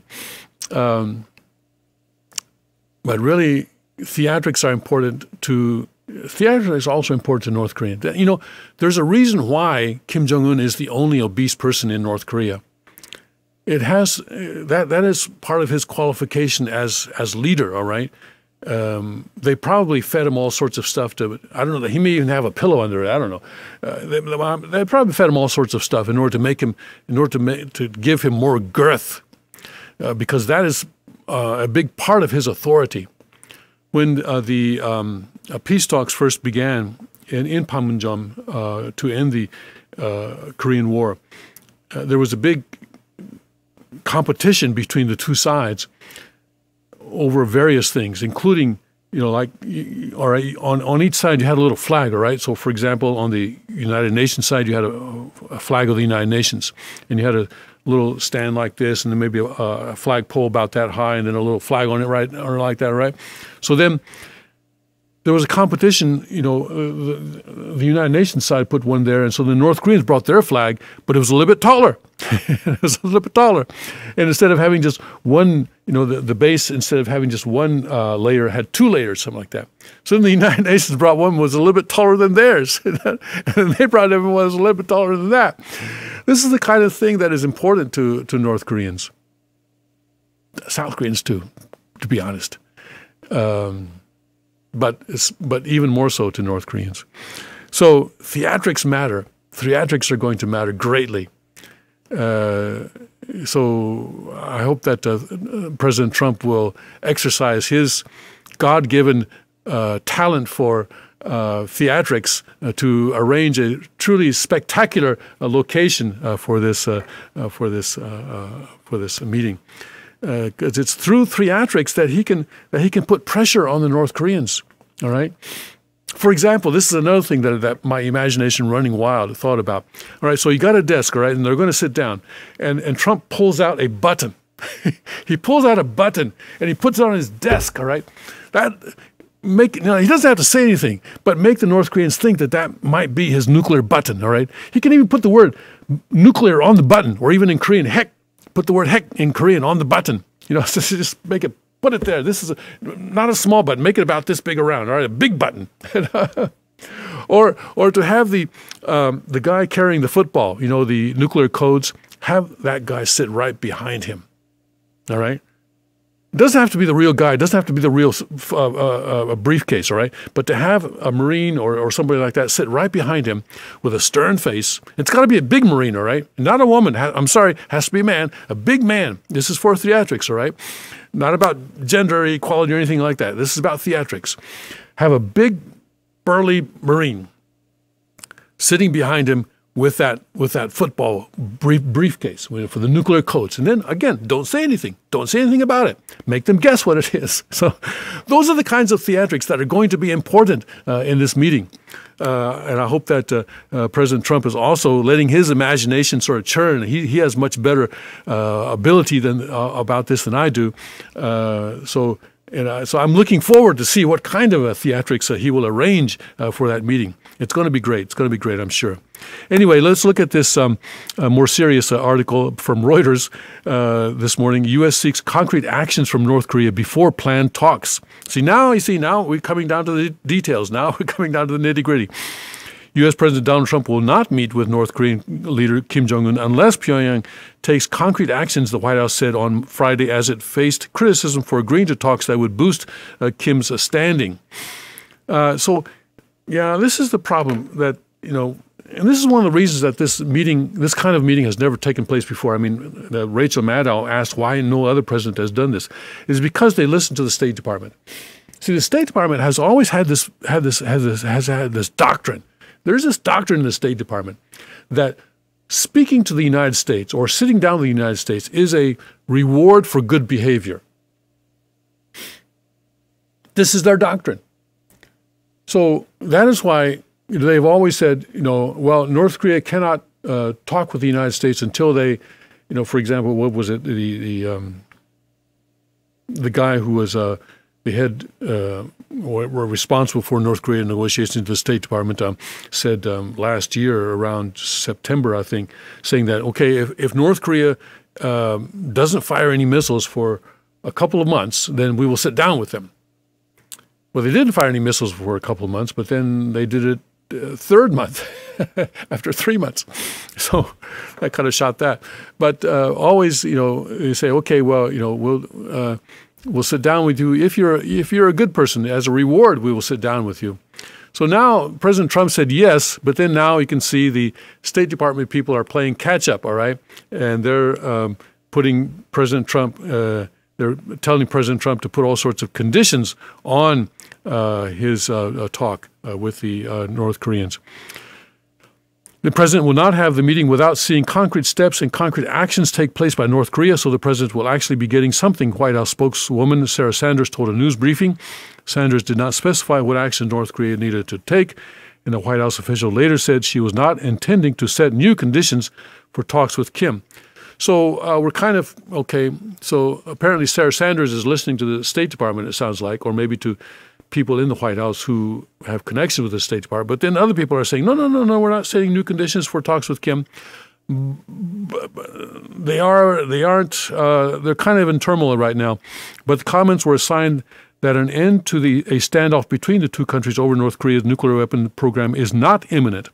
Trump did little to clear up confusion over the timing of talks and any preconditions when he took to Twitter late on Friday. The deal with North Korea is very much in the making and will be, if completed, a very good one for the world. Time and place to be determined, he wrote. Now, that's a very intriguing tweet, isn't it? I saw that this morning. The deal with North Korea is very much in the making, he says.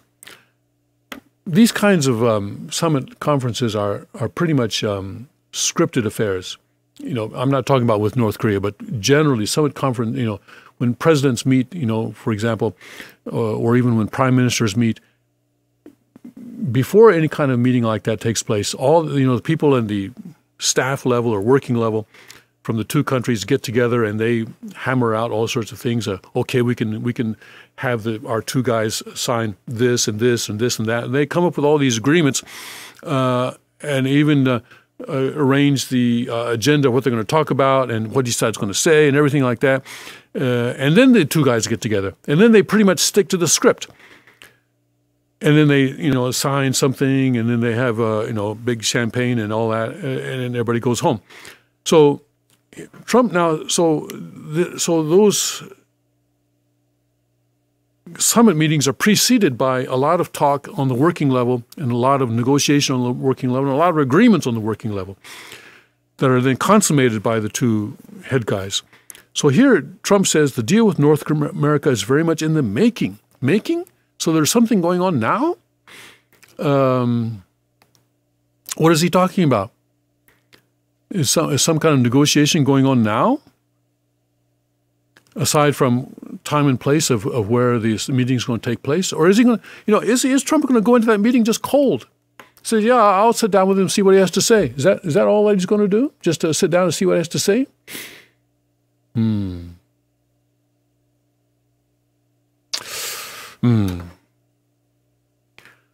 The United States has long said it wants any talks to aim at Pyongyang abandoning its nuclear weapons and missile programs. Now, even if Trump does nothing but sit there and listen to Kim Jong-un rant on about what he wants, and we know pretty much what the North Koreans want. They want a peace treaty with the United States.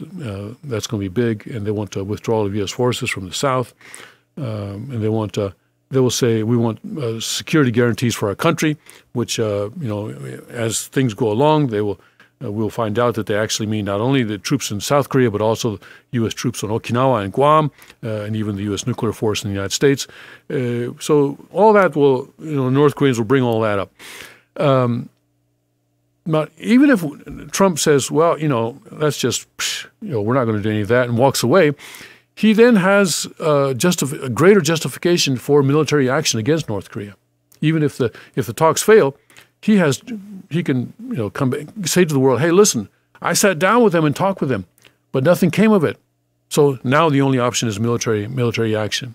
So even if the talks fail, I think Trump still gains. But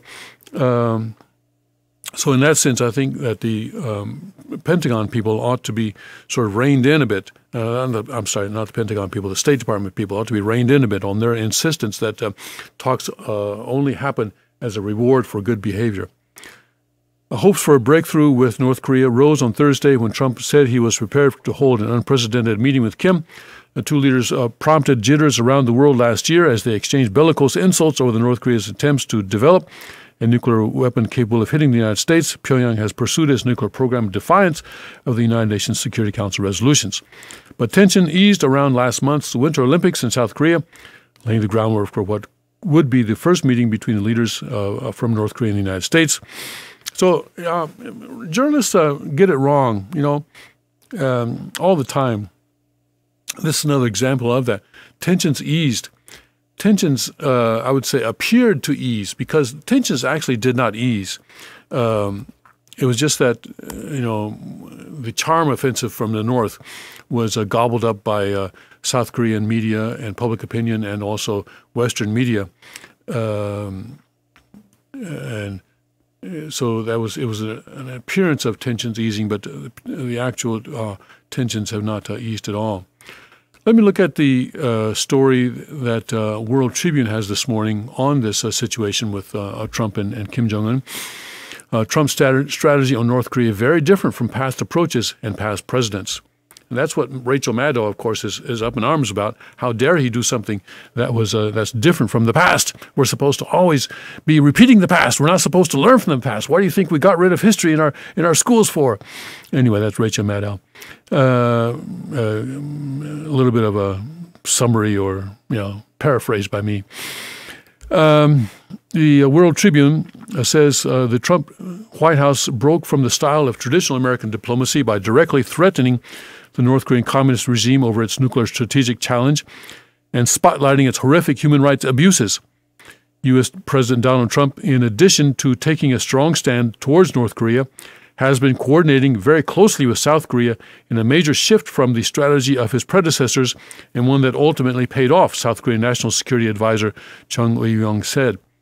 But also keep in mind that the Trump administration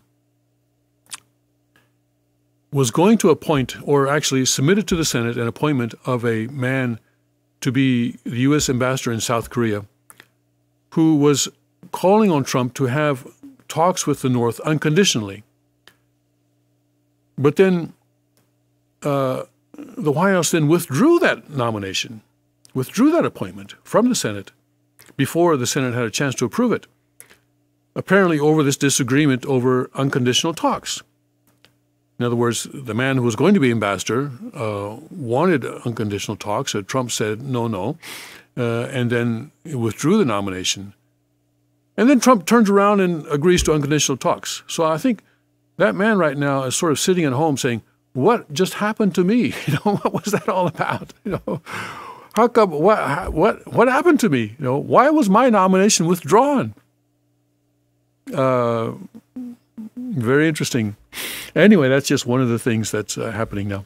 Trump had vowed he would take approaches very, very different from past approaches and past presidents, Chung said on March 8th, after his announcement at the White House that Trump had accepted an invitation to meet with North Korean leader Kim Jong-un to discuss permanent denuclearization of the Korean Peninsula. And the South Koreans, when they came to Washington, I think, they must have been surprised as well. They probably came to Washington thinking that there was a fool's errand, that they were going to go to Washington and deliver what it is that they had to deliver. Apparently, Kim Jong-un had a special message for President Trump, and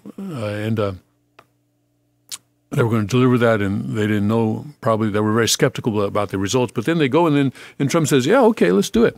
And so they must have been quite surprised. And North Korea's strategy has always been to deal directly with the United States, removing South Korea from any agreement. Yeah, that's been North Korea's consistent strategy for the past 60-plus years, because they, for a long time, did not recognize South Korea as a legitimate government, as South Korea, did not recognize the North as a legitimate government. For example, the Constitution of South Korea defines the territory of South Korea as including the entire Korean Peninsula. So everything that, that on our maps is marked in North Korea, according to the South Korean Constitution, I believe that's still true, although they've changed the Constitution a few times, that it is still South Korean territory. It is South Korean territory. And in fact, when I first got to Korea in 1978, if you looked at a map of Korea, or if you looked at a map of the world printed in South Korea, North Korea was not on that map. South Korea covered both sides of the Korean Peninsula. But now, United States and South Korea, or United States and North Korea, are going to deal directly. And so the problem is, what happens to South Korea now? Is this a victory for North Korea in removing the South from the equation? Also removing China, by the way, from the equation. Literally going back to 1992, the United States has engaged in direct talks at low levels with the North Koreans, but I think that history speaks for itself, Chung said of Trump. Asked whether inspections of nuclear facilities in the North would be included in agenda items during the Trump-Kim summit, Chung said, obviously, verification goes hand in hand with any kind of acceptable deal for the permanent denuclearization of North Korea, and we will settle for nothing less than that outcome. It's the outcome that the entire world expects, as exemplified under all those UN Security Council resolutions. Now, I really don't trust the Moon Jae-in government at all. And so their national security advisor is talking this way, because he knows that this is what he's expected to say. So I think he's saying what he knows the world and the United States expect him to say. But I think in reality, Moon Jae-in government is very much in line with North Korea and is acting as North Korea's agent, actually, in this whole affair. So what this guy says, I think, is completely untrustworthy. Chung also reaffirmed Trump's commitment to maintain a maximum pressure campaign on the North in order to avoid making the same mistakes that previous governments made in the past. But that maximum pressure campaign, you see, is not really, I don't know how much it's actually hurting North Korea. And we had an article a few days ago about how North Korea made $200 million off of the Bitcoin thing, both by investing but also mostly by hacking South Korean Bitcoin exchanges. Call it hacking. I wonder about that as well. I wonder if there was any inside job there, whether there were people in South Korea that were even people who were running the Bitcoin exchanges who were actually helping North Korea make money or gain foreign currency off of those Bitcoin exchanges. It seems very strange to me that South Korea had so much problems with their Bitcoin exchanges being hacked, much more problem than in other countries. It seems to me that people in South Korea were helping North Korea make that money, and also we've seen that the UN trade sanctions have been circumvented by having ships transfer cargo on the open seas, not going to port, not doing it in port, but on the open seas, and that way getting around the trade sanctions. So I don't know how much actually North Korea has been hurting. I haven't seen Kim Jong-un tighten his belt any. Yeah? I don't see him getting a new wardrobe that's smaller in size than what he's been wearing. So I'm skeptical that this maximum pressure thing is actually working at all. Then Chung continues, if we look at the history of these negotiations that took place under prior administrations, they have often led to the relinquishing of pressure, Chung said. They have often led to concessions being made to North Korea in return for talks. President Trump has been very clear from the beginning that he is not prepared to reward North Korea in exchange for talks. Trump-Kim summit is expected to take place by May. Everybody keeps saying by May because that's what Kim Jong-un said in his message, by May. Probably it will be in May, but that still has to be worked out.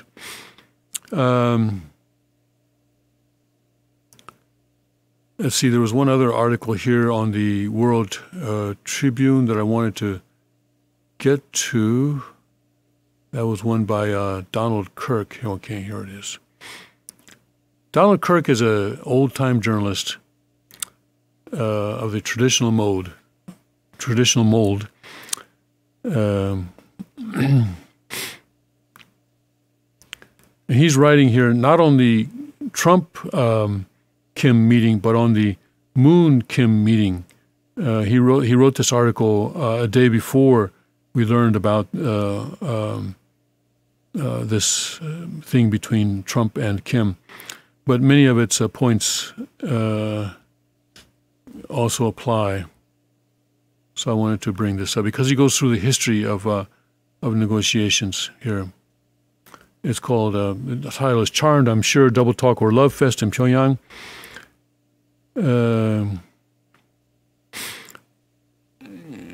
Let's see, I'll skip over some of the paragraphs that have become irrelevant now because of the passage of time. Let's see here, down here.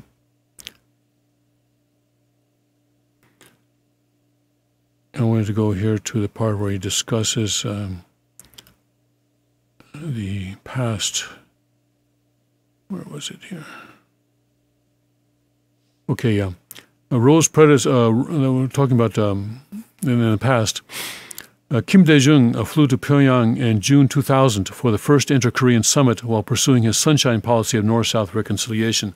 So that was the Kim Dae-jung going to Pyongyang as president, as a sitting president of South Korea was very important because that marked the time when I think North Korea really started dealing with the South as a legitimate government and each other, by the way. This summit would be, talking about the summit between the two Koreas, would be fundamentally different from the other two in one respect. Roh Moo-hyun, another president, also went to North Korea in 2007, met Kim Jong-il at that time. So diplomatically, this is strange because two South Korean presidents have been to the North, but no North Korean president or leader has been to the South. Of course, their figurehead head of state visited South Korea during the Pyeongchang Olympics, but that really doesn't count. The agreement to meet at Panmunjom, there's the two Koreas meeting where the Korean War armistice was signed in 1953, means that Moon would not be in the position of going as a supplicant to Pyongyang. Rather, the two would be meeting on equal neutral ground, symbolic of their mutual desire to keep up the momentum generated by the Olympics. And this is what the Trump thing is about as well.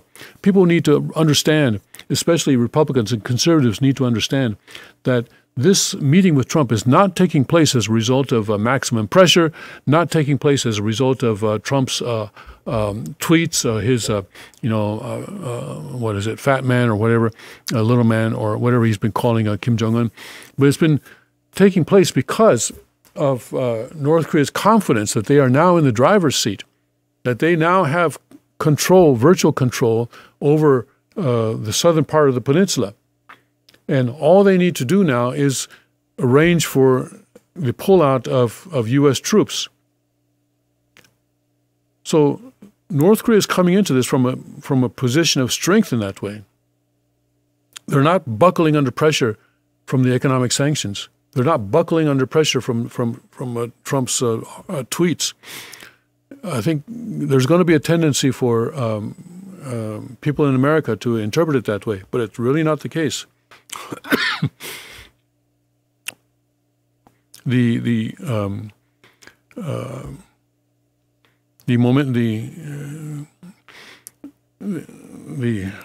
sunshine sort of a momentum that was built at the Olympics, that sort of a nice face that North Korea put on at the Olympics was a great victory for them. It was very effective for them in garnering a lot of a positive public opinion in South Korea and around the world. And they want to keep up that momentum, and that because that momentum will eventually lead to people questioning, why are U.S. troops still in South Korea? To get those troops out of South Korea. That's what they're doing here. They're not buckling under pressure. Please understand that.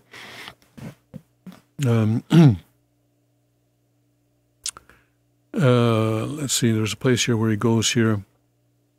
Did they take out? Was that removed? I was reading it yesterday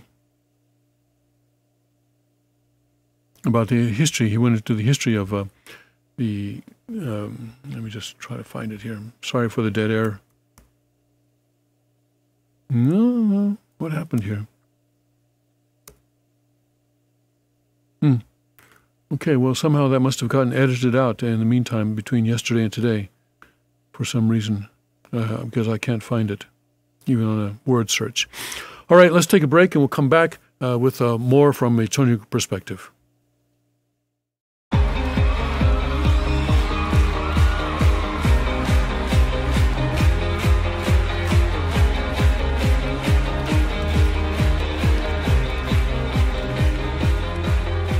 At break of day, in hope we rise, we speak your name. Kings, girls will be queens, wrapped in your majesty. When we love, when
If not us, tell me who will be like Jesus,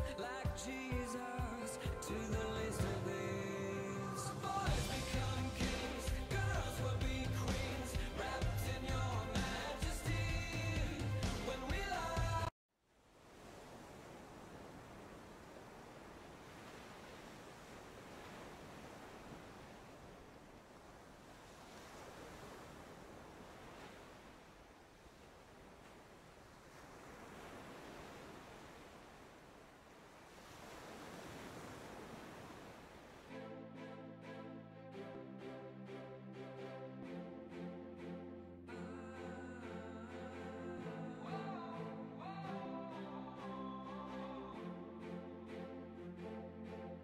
Little hands, shoeless feet, lonely eyes looking back at me.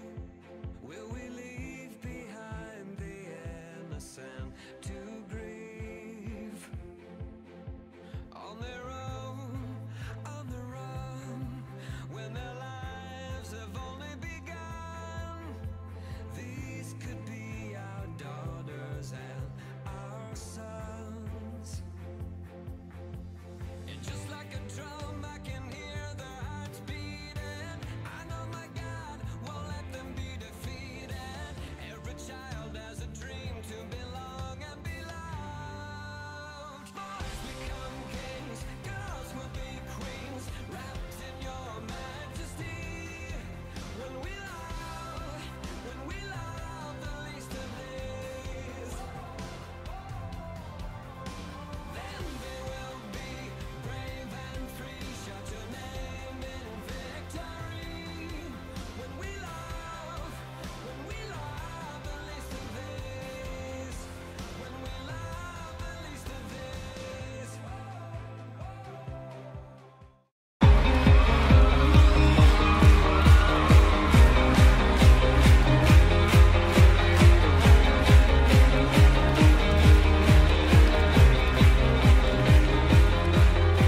At break of day, in hope we rise, we speak your name. Welcome back to the King's Report for March 10th, 2018. It's a Saturday, and this is Tim Elder, and I'm in for the second King of Cheongguk, Hyung Jin-moon. I think I got all that right.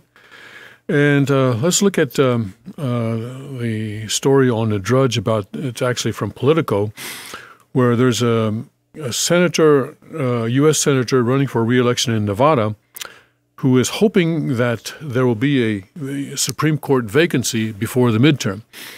This is name is Heller, Dean Heller, and apparently he's a little bit worried about his possibility for being reelected, and he's hoping that a vacancy on the Supreme Court will motivate Republican voters to come out and vote for him so as to maintain the Republican majority in the Senate. He actually put it that way. Dean Heller knows he's the most vulnerable Republican senator in the country, but he thinks Supreme Court Justice Anthony Kennedy might just help him hang on to his seat. Quote, Kennedy is going to retire around sometime early summer, unquote, Heller predicted in Las Vegas last week, according to an audio of an event he spoke at that was obtained by Politico. Quote, which I'm hoping will get our base a little motivated, because right now they're not very motivated, but I think a new Supreme Court justice will get them motivated, unquote. Now, I guess, excuse me, Mr. Heller, I'm sure you're watching, so I'll tell you this directly. If your base isn't motivated, maybe it's because you haven't been doing what you need to do for them. Maybe it's because you haven't been serving them as the way you should as their senator. Just a thought there, Mr. Heller. Senator Heller, I'm sorry. You're still senator for now. And the 45-minute recording of the media-shy Heller shows a senator defending President Donald Trump, but repeatedly breaking only delicately with the president on issues like trade and gun control. It's in line with the tightrope Heller has to walk to have any hope of winning re-election against a Trump-inspired Republican primary opponent and a highly touted Democratic general election challenger in a state that Hillary Clinton won in 2016.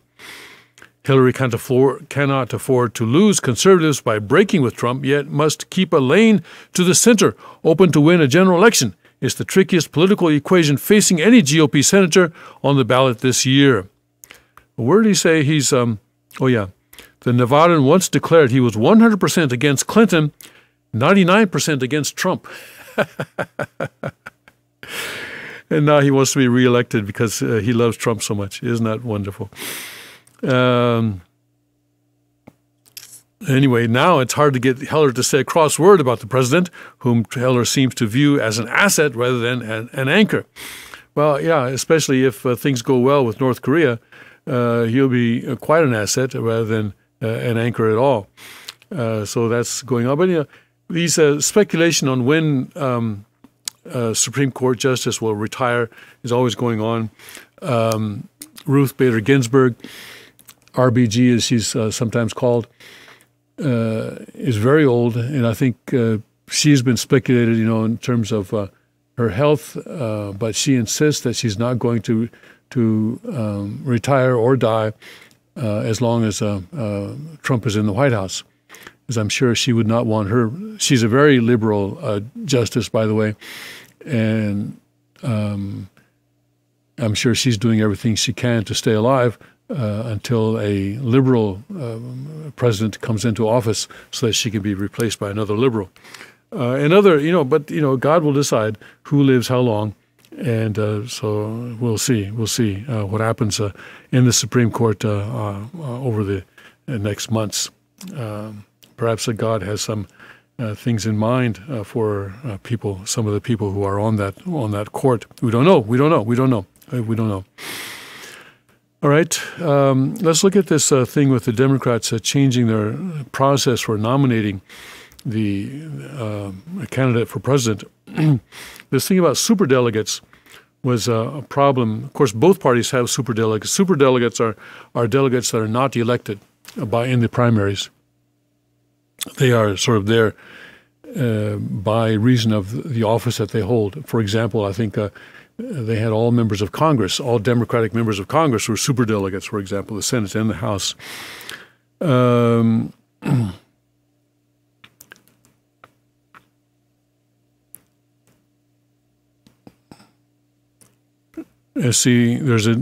measure would go a step beyond the Clinton-Sanders Unity Commission proposals to change the superdelegate system, an absurd and undemocratic idea, one DNC member said in a memo to party leaders. Democratic officials are considering a new proposal to effectively eliminate all superdelegates, a move that would go beyond recommendations put forward last year by a commission tasked with making the party's presidential nominating process more fair. But, they don't want fair, they just want to win.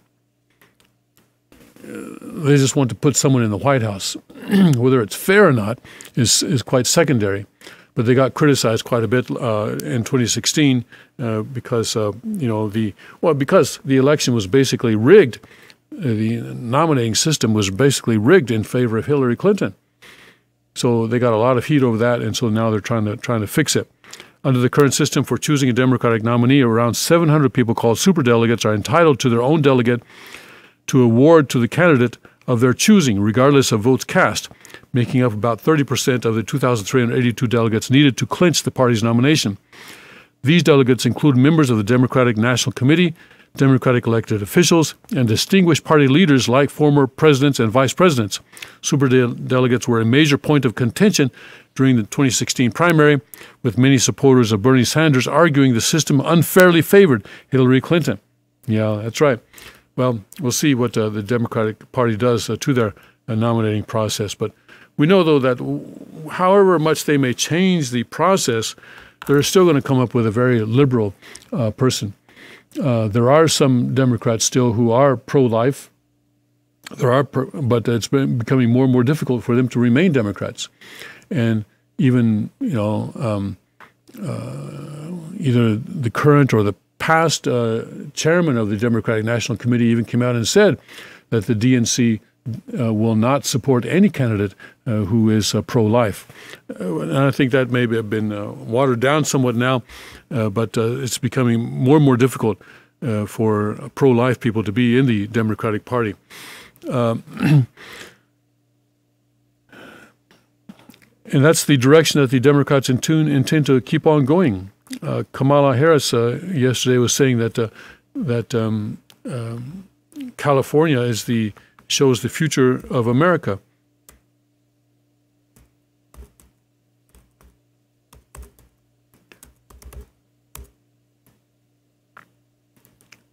Yeah, here we go.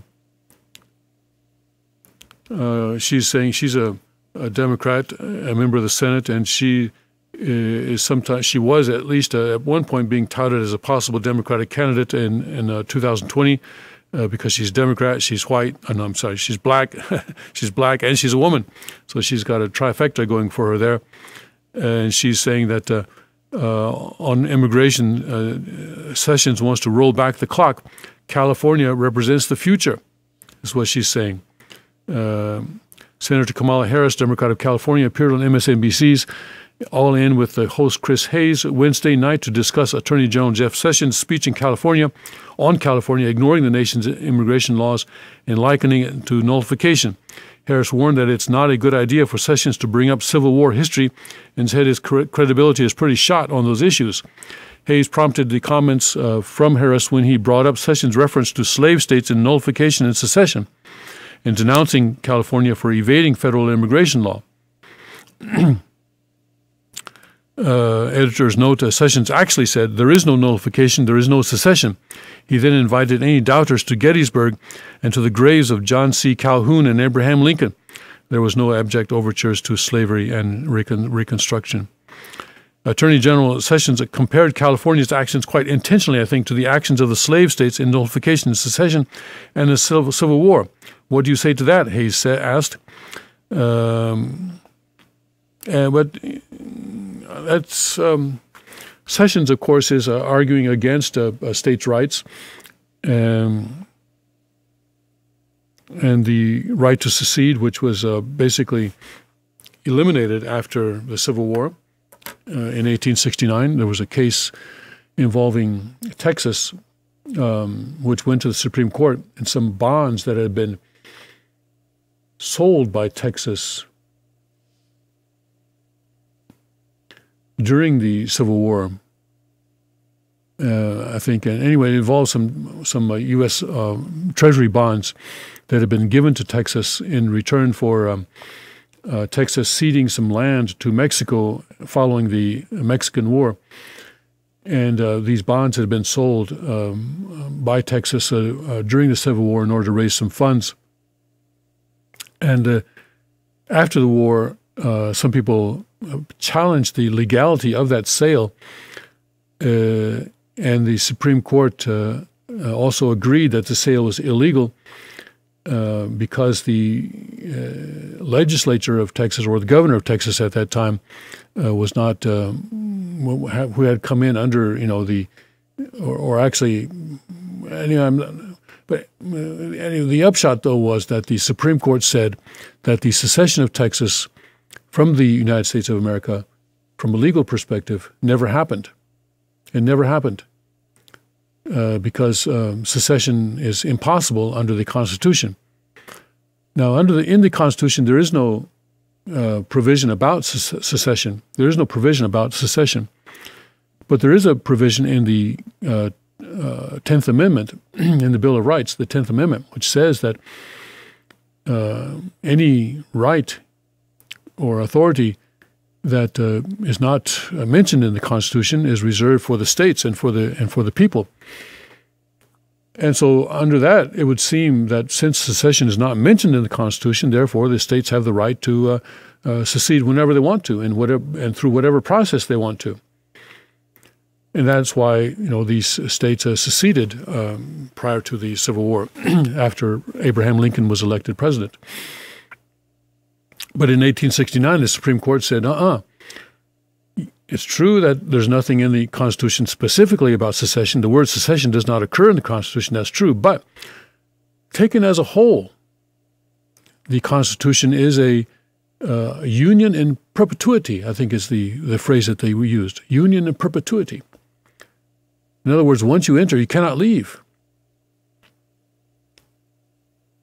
And that decision in 1869 basically locked the door on secession, and has been sort of the law of the land ever since. And Jeff Sessions, now is saying that California cannot act in this way because it cannot nullify federal law and it cannot secede from the Union. Kind of ironic that he comes from a southern state, which did secede back then. But anyway, he is arguing against states' rights, arguing against the right of states to secede from the Union. But if the United States Supreme Court were to go back and look at that decision again, they might come up with a different interpretation, and they might say, you know what, the 1869 decision was wrong. I mean, they've done that in the past with other decisions, and they could say, well, there's nothing in the Constitution about secession, and the 10th Amendment says that states have the right to do what they want if it's not mentioned in the Constitution. So it's all right for states to secede. They may come up with that kind of a new interpretation, and I kind of suspect that that's going to happen at some point in the future. And this whole idea about once you join the United States of America, you cannot leave, is rather undemocratic, and I don't think it's what the founding fathers intended at all. If they wanted to make it impossible for states to secede, they would have put a provision in the Constitution that said so. That said that once you join, you cannot leave. But instead, they put a provision in the Constitution that said that if anything that's not mentioned here, any right or authority that's not mentioned here, belongs to the states and to the people. So they thought of a more decentralized system, But this decision of 1869 made sure that the federal government reigned supreme, and that the United States became a very highly centralized system. And that was one of the results of the Civil War, which changed the character of America. And it's one reason that the king says that, Second King says that the original sin of slavery caused the United States to fall away from the course that God originally intended for us to follow. Yes, Abraham Lincoln freed the slaves, but in the process of doing so, he made us all slaves of the federal government. Let's take a break again now, and let's come back in a minute with other news from a Chonico perspective.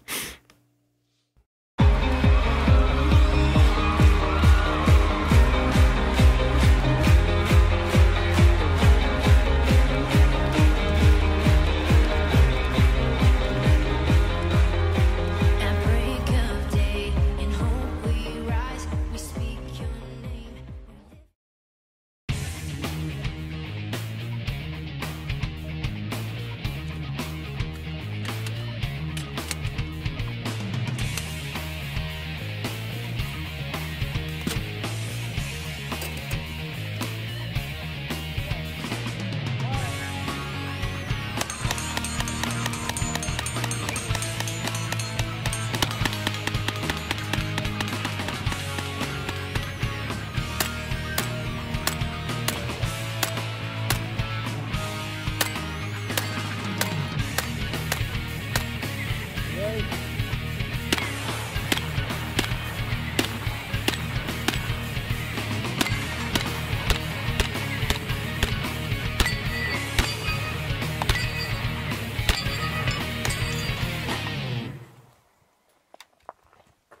Boy, wasn't that fun shooting this Tommy gun today? It's always fun shooting Tommy guns. This one especially. It's just absolutely gorgeous. All polished and chromed up. It really looks like $1 million. Yeah. Elliot Ness would have loved one of those. Yeah, and it's available right now in your favorite dealer, and you go pick one up. Yeah. Just have him call your distributor. I mean, the gun, was initially made way back when, back in the 27 is this one. Yeah. Model 27. I was surprised by how quick it knocked down those plates. Oh, 3.5 second run. Under 3.5 second run, knocking down a plate right. 341. I mean, the gun is heavy. It's about what, 12, 14 pounds, especially with this drum, but it's surprising how quick you can go with it.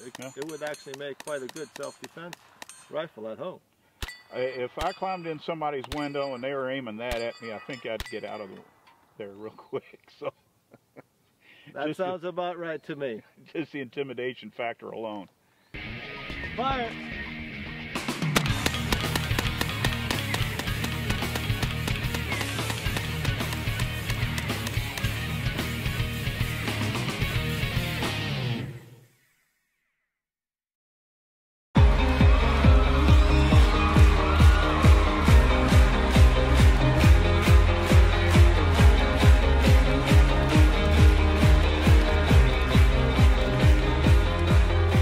At break of day, in hope we rise, we speak your name. March 10th, Saturday, March 10th, 2018. Tim Elder sitting in for the second king of Chanungu, Hyung Jin-moon. Let's see what InfoWars is up to this morning. They say exclusive Kim Jong-un has already agreed to Trump's terms prior to the meeting. This is what I'm afraid of. You see, that people are all going to, in America at least, are going to all credit Trump with his tweets and his maximum pressure and saying that, Kim Jong-un has buckled and he's showing the white flag. And it's not true. It's not true. It's just not true. InfoWars, I love you, but you're wrong on this one. Let's see. What else is talking? What else is InfoWars talking about in their most popular section? CNN is obsessed with Trump porn star affair, fake news. And have you been disowned by your family and friends over politics? Deep state panics. America no longer believes us. Video: Tommy Robinson knocks out violent migrant in Italy. Some women have little penises, says Scottish Church. Yeah. Communist students vandalized World War I memorial at UT Austin. Revolutionary Student Front celebrated International Women's Day with vandalism. Expert: Trump's erratic behavior towards North Korea struck fear into Kim Jong-un. Trump man warns big tech to stop censoring conservatives' Christian views. Stocks set to jump after report indicates strongest job market in 2 decades. That was yesterday morning. Into the EU, Italy's populist drive to quit Eurozone could shatter the superstate. Let's take a look at that one and see what's going on with that. CNN host: Trump will go down as a great president if he fixes North Korea. Even the mainstream media is having to praise Trump. Looney left: Trump's meeting with Kim Jong-un was orchestrated by Putin to distract from Russia. Of course, yeah. Into the EU. Let's see, what are they saying here? Italy leaving the European Union and the Eurozone would be a disaster for the bloc from both a political and economic perspective. And that's certainly true. No argument over that. As it could lead to a turmoil in the financial markets and the departure of more countries, experts have claimed. The shocking outcome of the election that took place in Italy last Sunday has paved the way for populist parties Lega and Five Star Movement, which together gathered more than 50% of the votes, but they're fighting against each other. Both the forces are Eurosceptic and have in the past promoted the idea of pushing Italy outside of the EU and the Eurozone. And they have a video here with George Soros' face there, but I'm not connected, so I'm not able to show that to you directly, so we'll skip that. All right, so that's basically what InfoWars is talking about. Now let's take a look at what Breitbart is saying this morning. Exclusive California sanctuary city laws likely responsible for 5,000 crimes by released criminal illegal aliens. That's their big story this morning. It's going to that. I like to follow California's development because I believe that they will become the first state to secede since the Civil War. And I think that would really open up talk about Italy leaving the EU. Think about what California leaving the USA would be in terms of both financially and politically. It would be a huge game changer. It would be a huge game changer, that's for sure. The state of California and the sanctuary city laws that make it a safe haven for criminal illegal aliens is likely responsible for at least 5,000 crimes that were committed by criminal illegal aliens released by local authorities rather than being handed over to federal immigration officials. Whew. When I was a reporter, they made me write short sentences, but apparently that doesn't apply to Breitbart. Let's go through this again, break it down a bit. The state of California and the sanctuary city laws that make it a safe haven for criminal illegal aliens is likely responsible for at least 5,000 crimes that were committed by criminal illegal aliens released by local authorities rather than being handed over to federal immigration officials. According to data conducted for Breitbart News by the Center for Immigration Studies Director Policy Jessica Vaughn,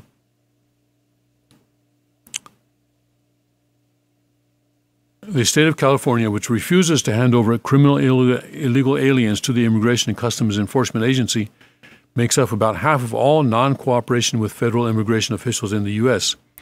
For example, roughly 50% of the ICE detainers hold that federal immigration officials place on a criminal illegal alien ignored by local sanctuary city authorities across the U.S. occurred in California. In mid-2017, ICE Director Thomas Homan revealed that about 10,000 criminal illegal aliens had been released by sanctuary cities across the U.S. and went on to commit more crimes.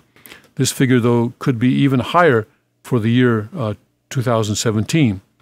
Based on this data, Vaughn told Breitbart News that it is reasonable to assume that about half those crimes committed by released criminal illegal aliens occurred in the state of California.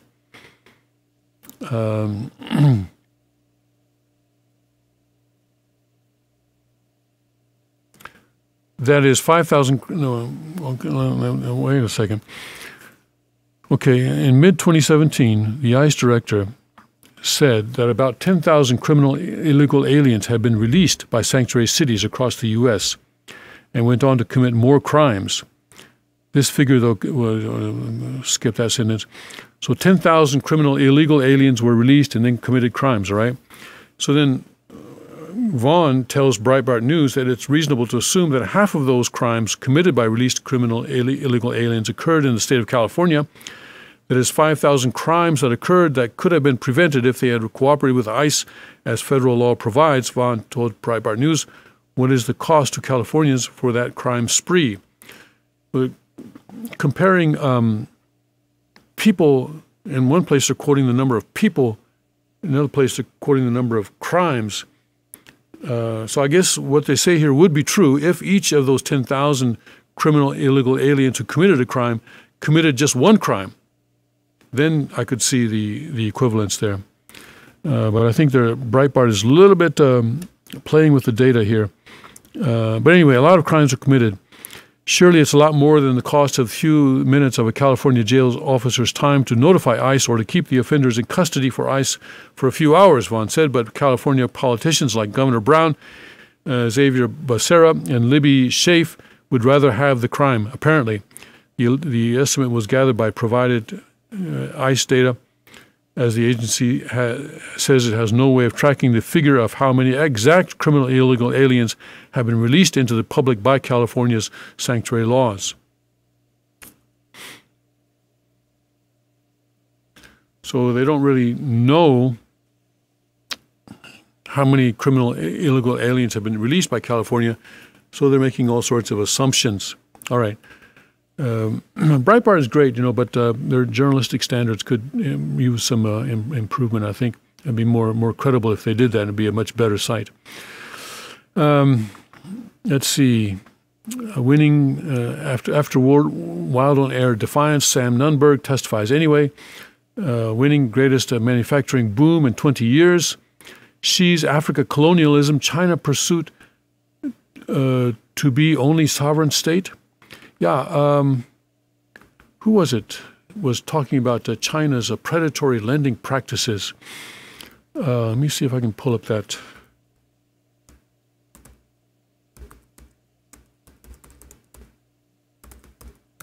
This is something that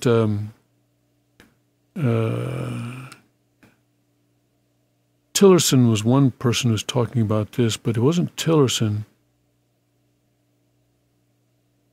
Okay, well, okay, I see. All right. Well, I guess maybe it was Tillerson. But let's look at the Reuters article on what Tillerson said about China. Tillerson is in Africa right now, and he attended a meeting there. And his remarks there, this is actually important. Africa should avoid forfeiting sovereignty to China over loans, Tillerson said. Yeah, this is what's happening with China, where they have this one road, one belt policy, all right? One road, one belt policy, where ostensibly they're recreating the Silk Road, and they're doing it both on land and on sea. But what is actually happening is that China is lending money to underdeveloped or developing countries, poorer countries, let's say, poorer countries. They're lending money to those countries for capital projects, such as building a railroad. And the country then has to pay back that loan. It's not a grant, it's a loan, and the country has to pay back that loan. If they fail to pay back the loan, then that capital project that capital asset becomes China's asset. Anyway, let's see what Tillerson had to say about this situation in his remarks on Thursday. U.S. Secretary of State Rex Tillerson said on Thursday that African countries should be careful not to forfeit their sovereignty when they accept loans from China, the continent's biggest trading partner. Tillerson is using his first diplomatic trip to the continent to bolster security alliances on the continent, increasingly turning to Beijing for aid and trade. He may also seek to smooth relations after U.S. President Trump reportedly dismissed some African nations as, S-hole countries in January. Trump later denied making the comment. We are not in any way attempting to keep Chinese dollars from Africa, Tillerson told a news conference in the Ethiopian capital. It is important that African countries carefully consider the terms of those agreements and not forfeit their sovereignty. The United States is the leading aid donor to Africa, but China surpassed it as a trade partner in 2009. Beijing has pumped billions into infrastructure projects, though critics say the use of Chinese firms and labor undermines their value. That's right. In these capital projects, the workers who do the projects are Chinese. And the companies that are doing the projects are Chinese. So it really, it undermines the value of those projects for the countries, because they're not getting what they normally would get out of them. Tillerson said Chinese investments do not bring significant job creation locally. Because China brings in their own workers. They got a few 100,000 people that they can bring in, and criticized how Beijing structures loans to African government. If a government accepts a Chinese loan and, quote, gets into trouble, unquote, he said, it can, quote, lose control of its own infrastructure or its own resources through default, unquote. He did not give examples.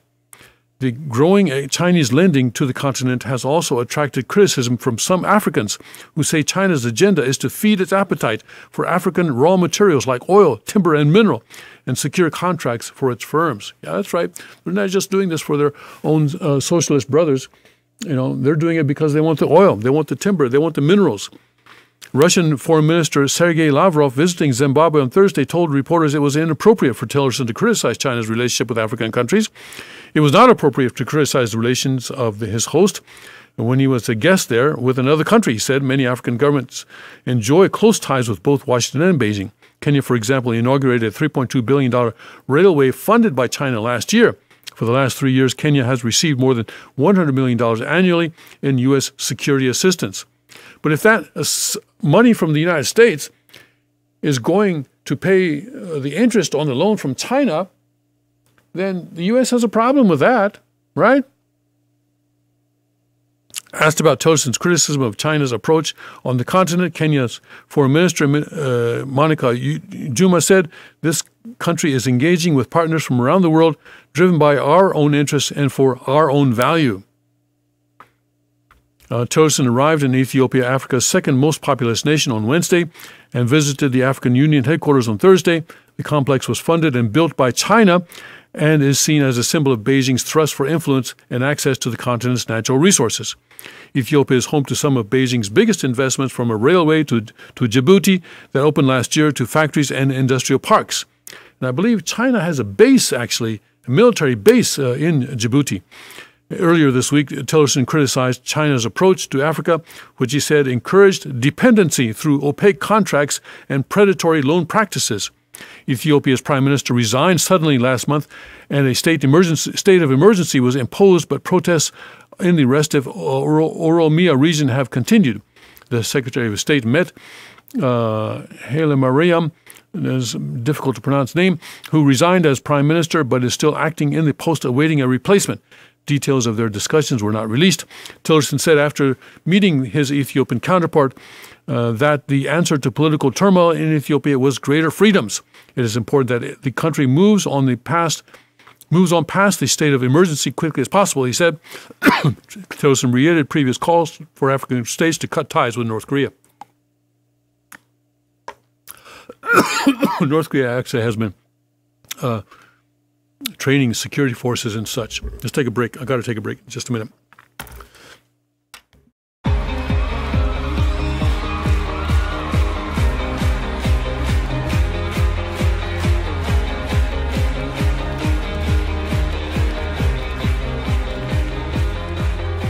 At break of day, in hope we rise, we speak your name. Car Arms, Magnum Research, and Auto Ordnance. The Car Firearms Group. With a diverse product line that blends American craftsmanship with cutting-edge technology. It's no secret why gun enthusiasts choose Car Firearms Group. From the Desert Eagle and Baby Desert Eagle made famous by Hollywood. The history of the 1911 and the Tommy gun. To the best in compact concealed carry. Car Firearms Group is not only the first name in personal defense, it's a name that has earned the respect of gun enthusiasts around the world. Concealment, innovative technology, value, accuracy, and history. Car Firearms Group. Made in the USA. Visit car.com today.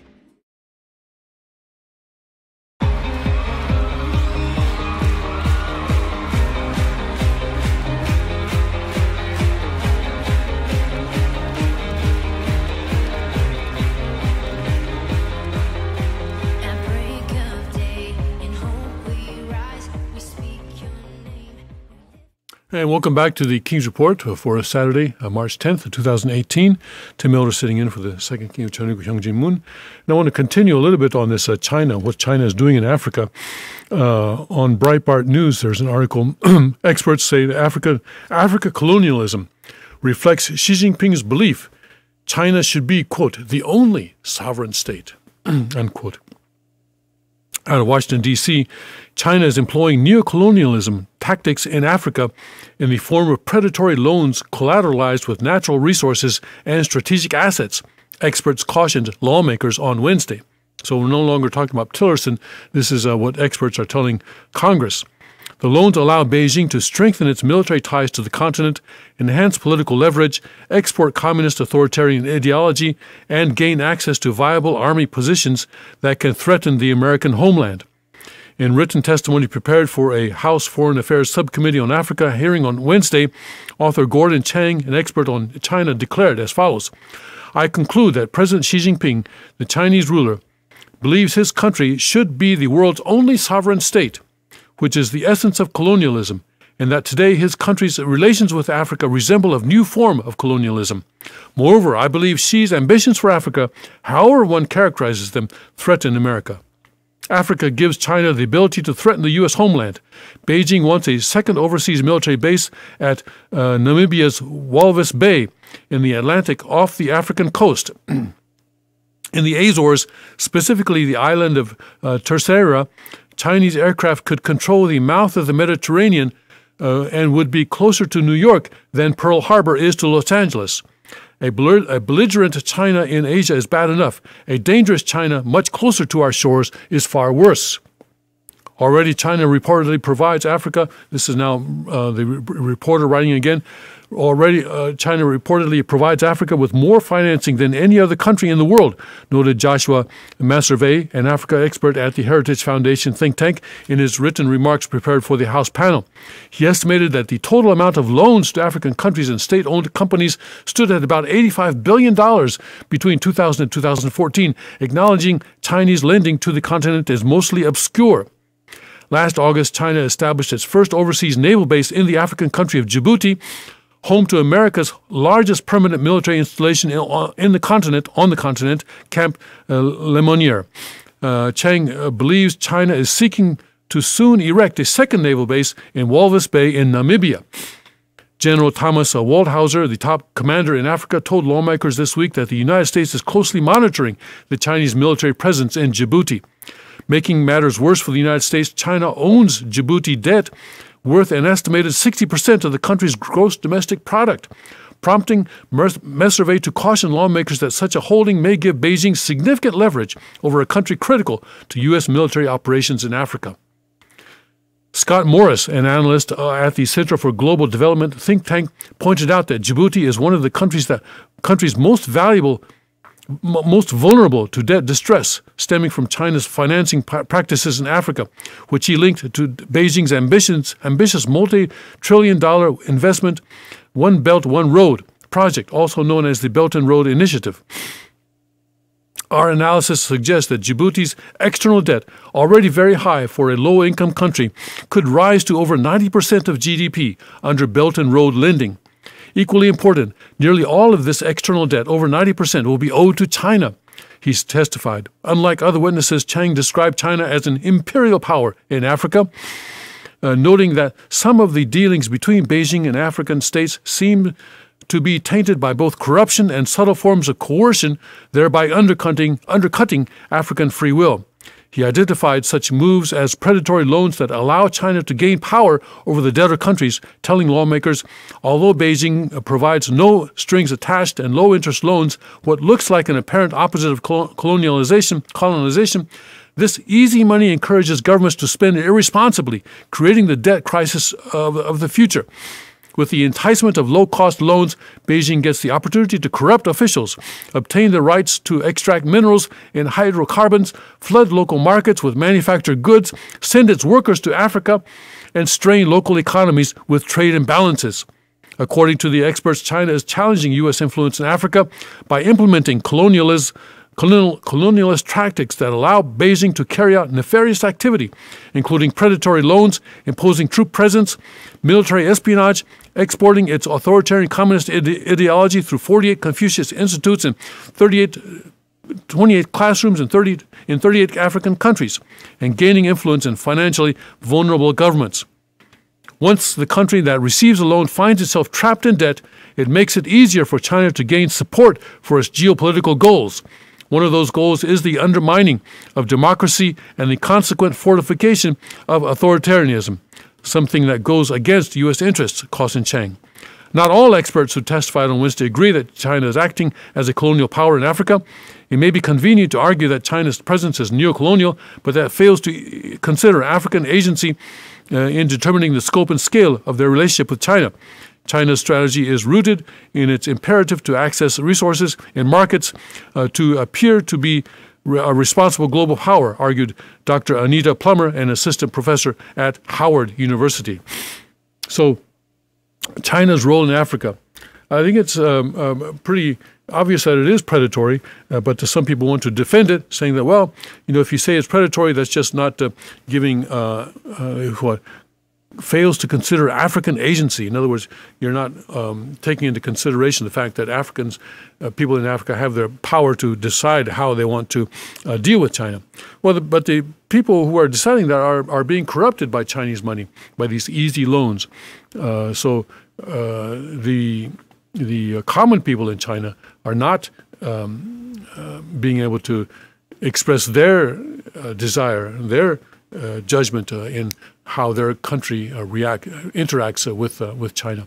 And this is why Rex Tillerson was saying that African countries need to give their people more freedom.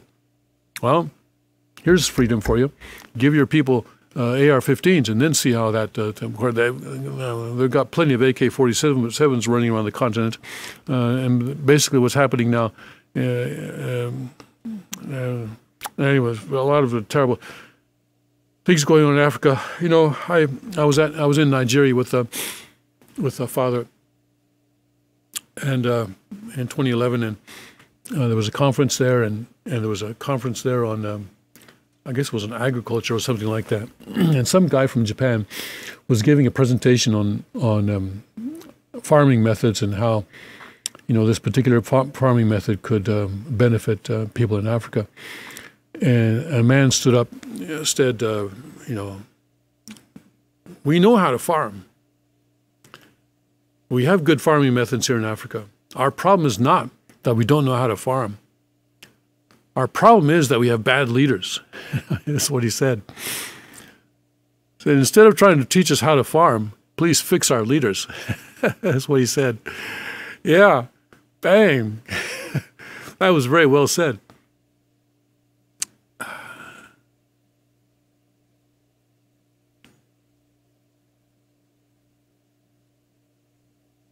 I truly hope that Cheongguk can come quickly, because you know, in Cheongguk, the people will truly have a say. People will truly have a say. You know, if African countries can become part of Cheongguk, the United States of Cheongguk, then they can elect a member of the House of Representatives for every 2,100 population. They can be guaranteed either a monarchic or a Republican form of government. And they will have rights under the Principle 2 of the Constitution of the United States of Cheongguk.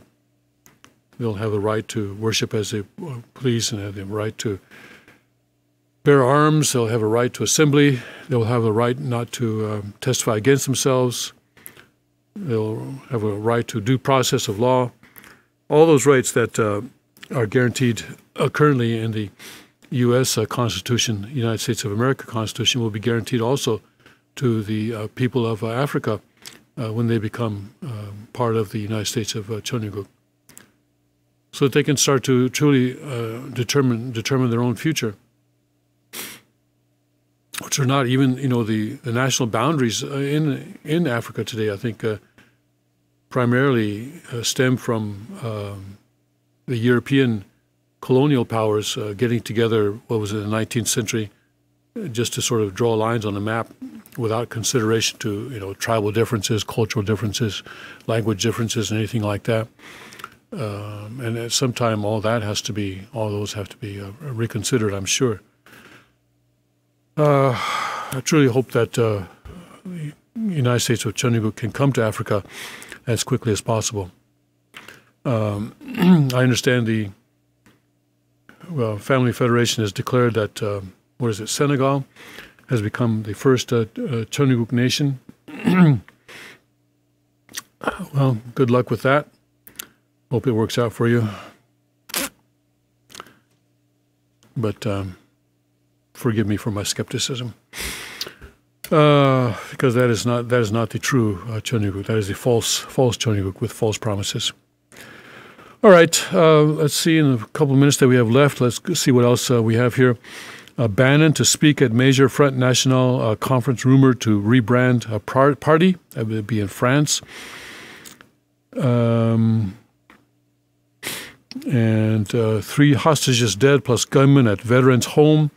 This was in Minnesota, I believe. A situation occurred yesterday, and immediately people are saying, well, we have to harden our soft targets. Well, the way you harden soft targets, friends and relatives and neighbors, is that you give people the authority to carry concealed. All right? A veterans home I'm sorry, not Minnesota, this is California. Yountville, California is on lockdown after reports that hostages have been taken and at least one shot fired. A suspected gunman and 3 women believed to be hostages he took at a California veterans home on Friday are dead, according to police. This is an NBC report that followed up on this. The Los Angeles Times reported law enforcement authorities have responded to the Yountville incident. Yeah. So again, in California, which makes it difficult for people to carry arms, especially concealed carry is difficult. So it's another incident in such a place. Morning Joe, Trump announced North Korea meeting to deflect from Stormy. Of course, it had to be something else, didn't it? Delling-Poll kids plea for poorer future at climate trial against Trump administration. Harvard professor accused of sexual harassment to retire at end of the semester.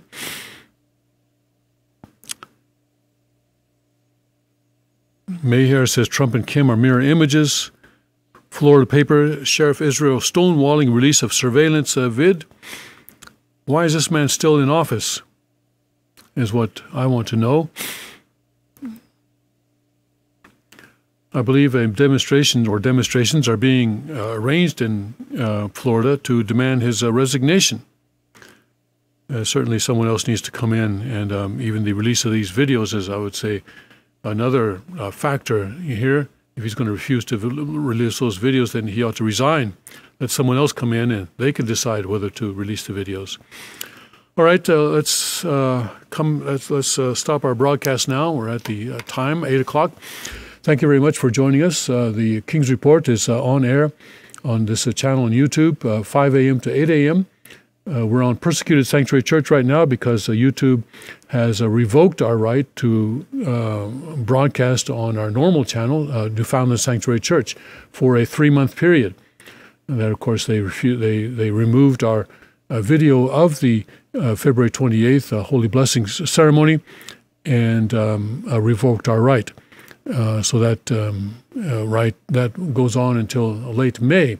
So in the interim, we are broadcasting on the Persecuted Unification Sanctuary, I guess is the actual name of this channel. Thank you for joining us, and thank you for your support. We pray that you'll have a good day, that please have that God bless, Godspeed, and may His kingdom come.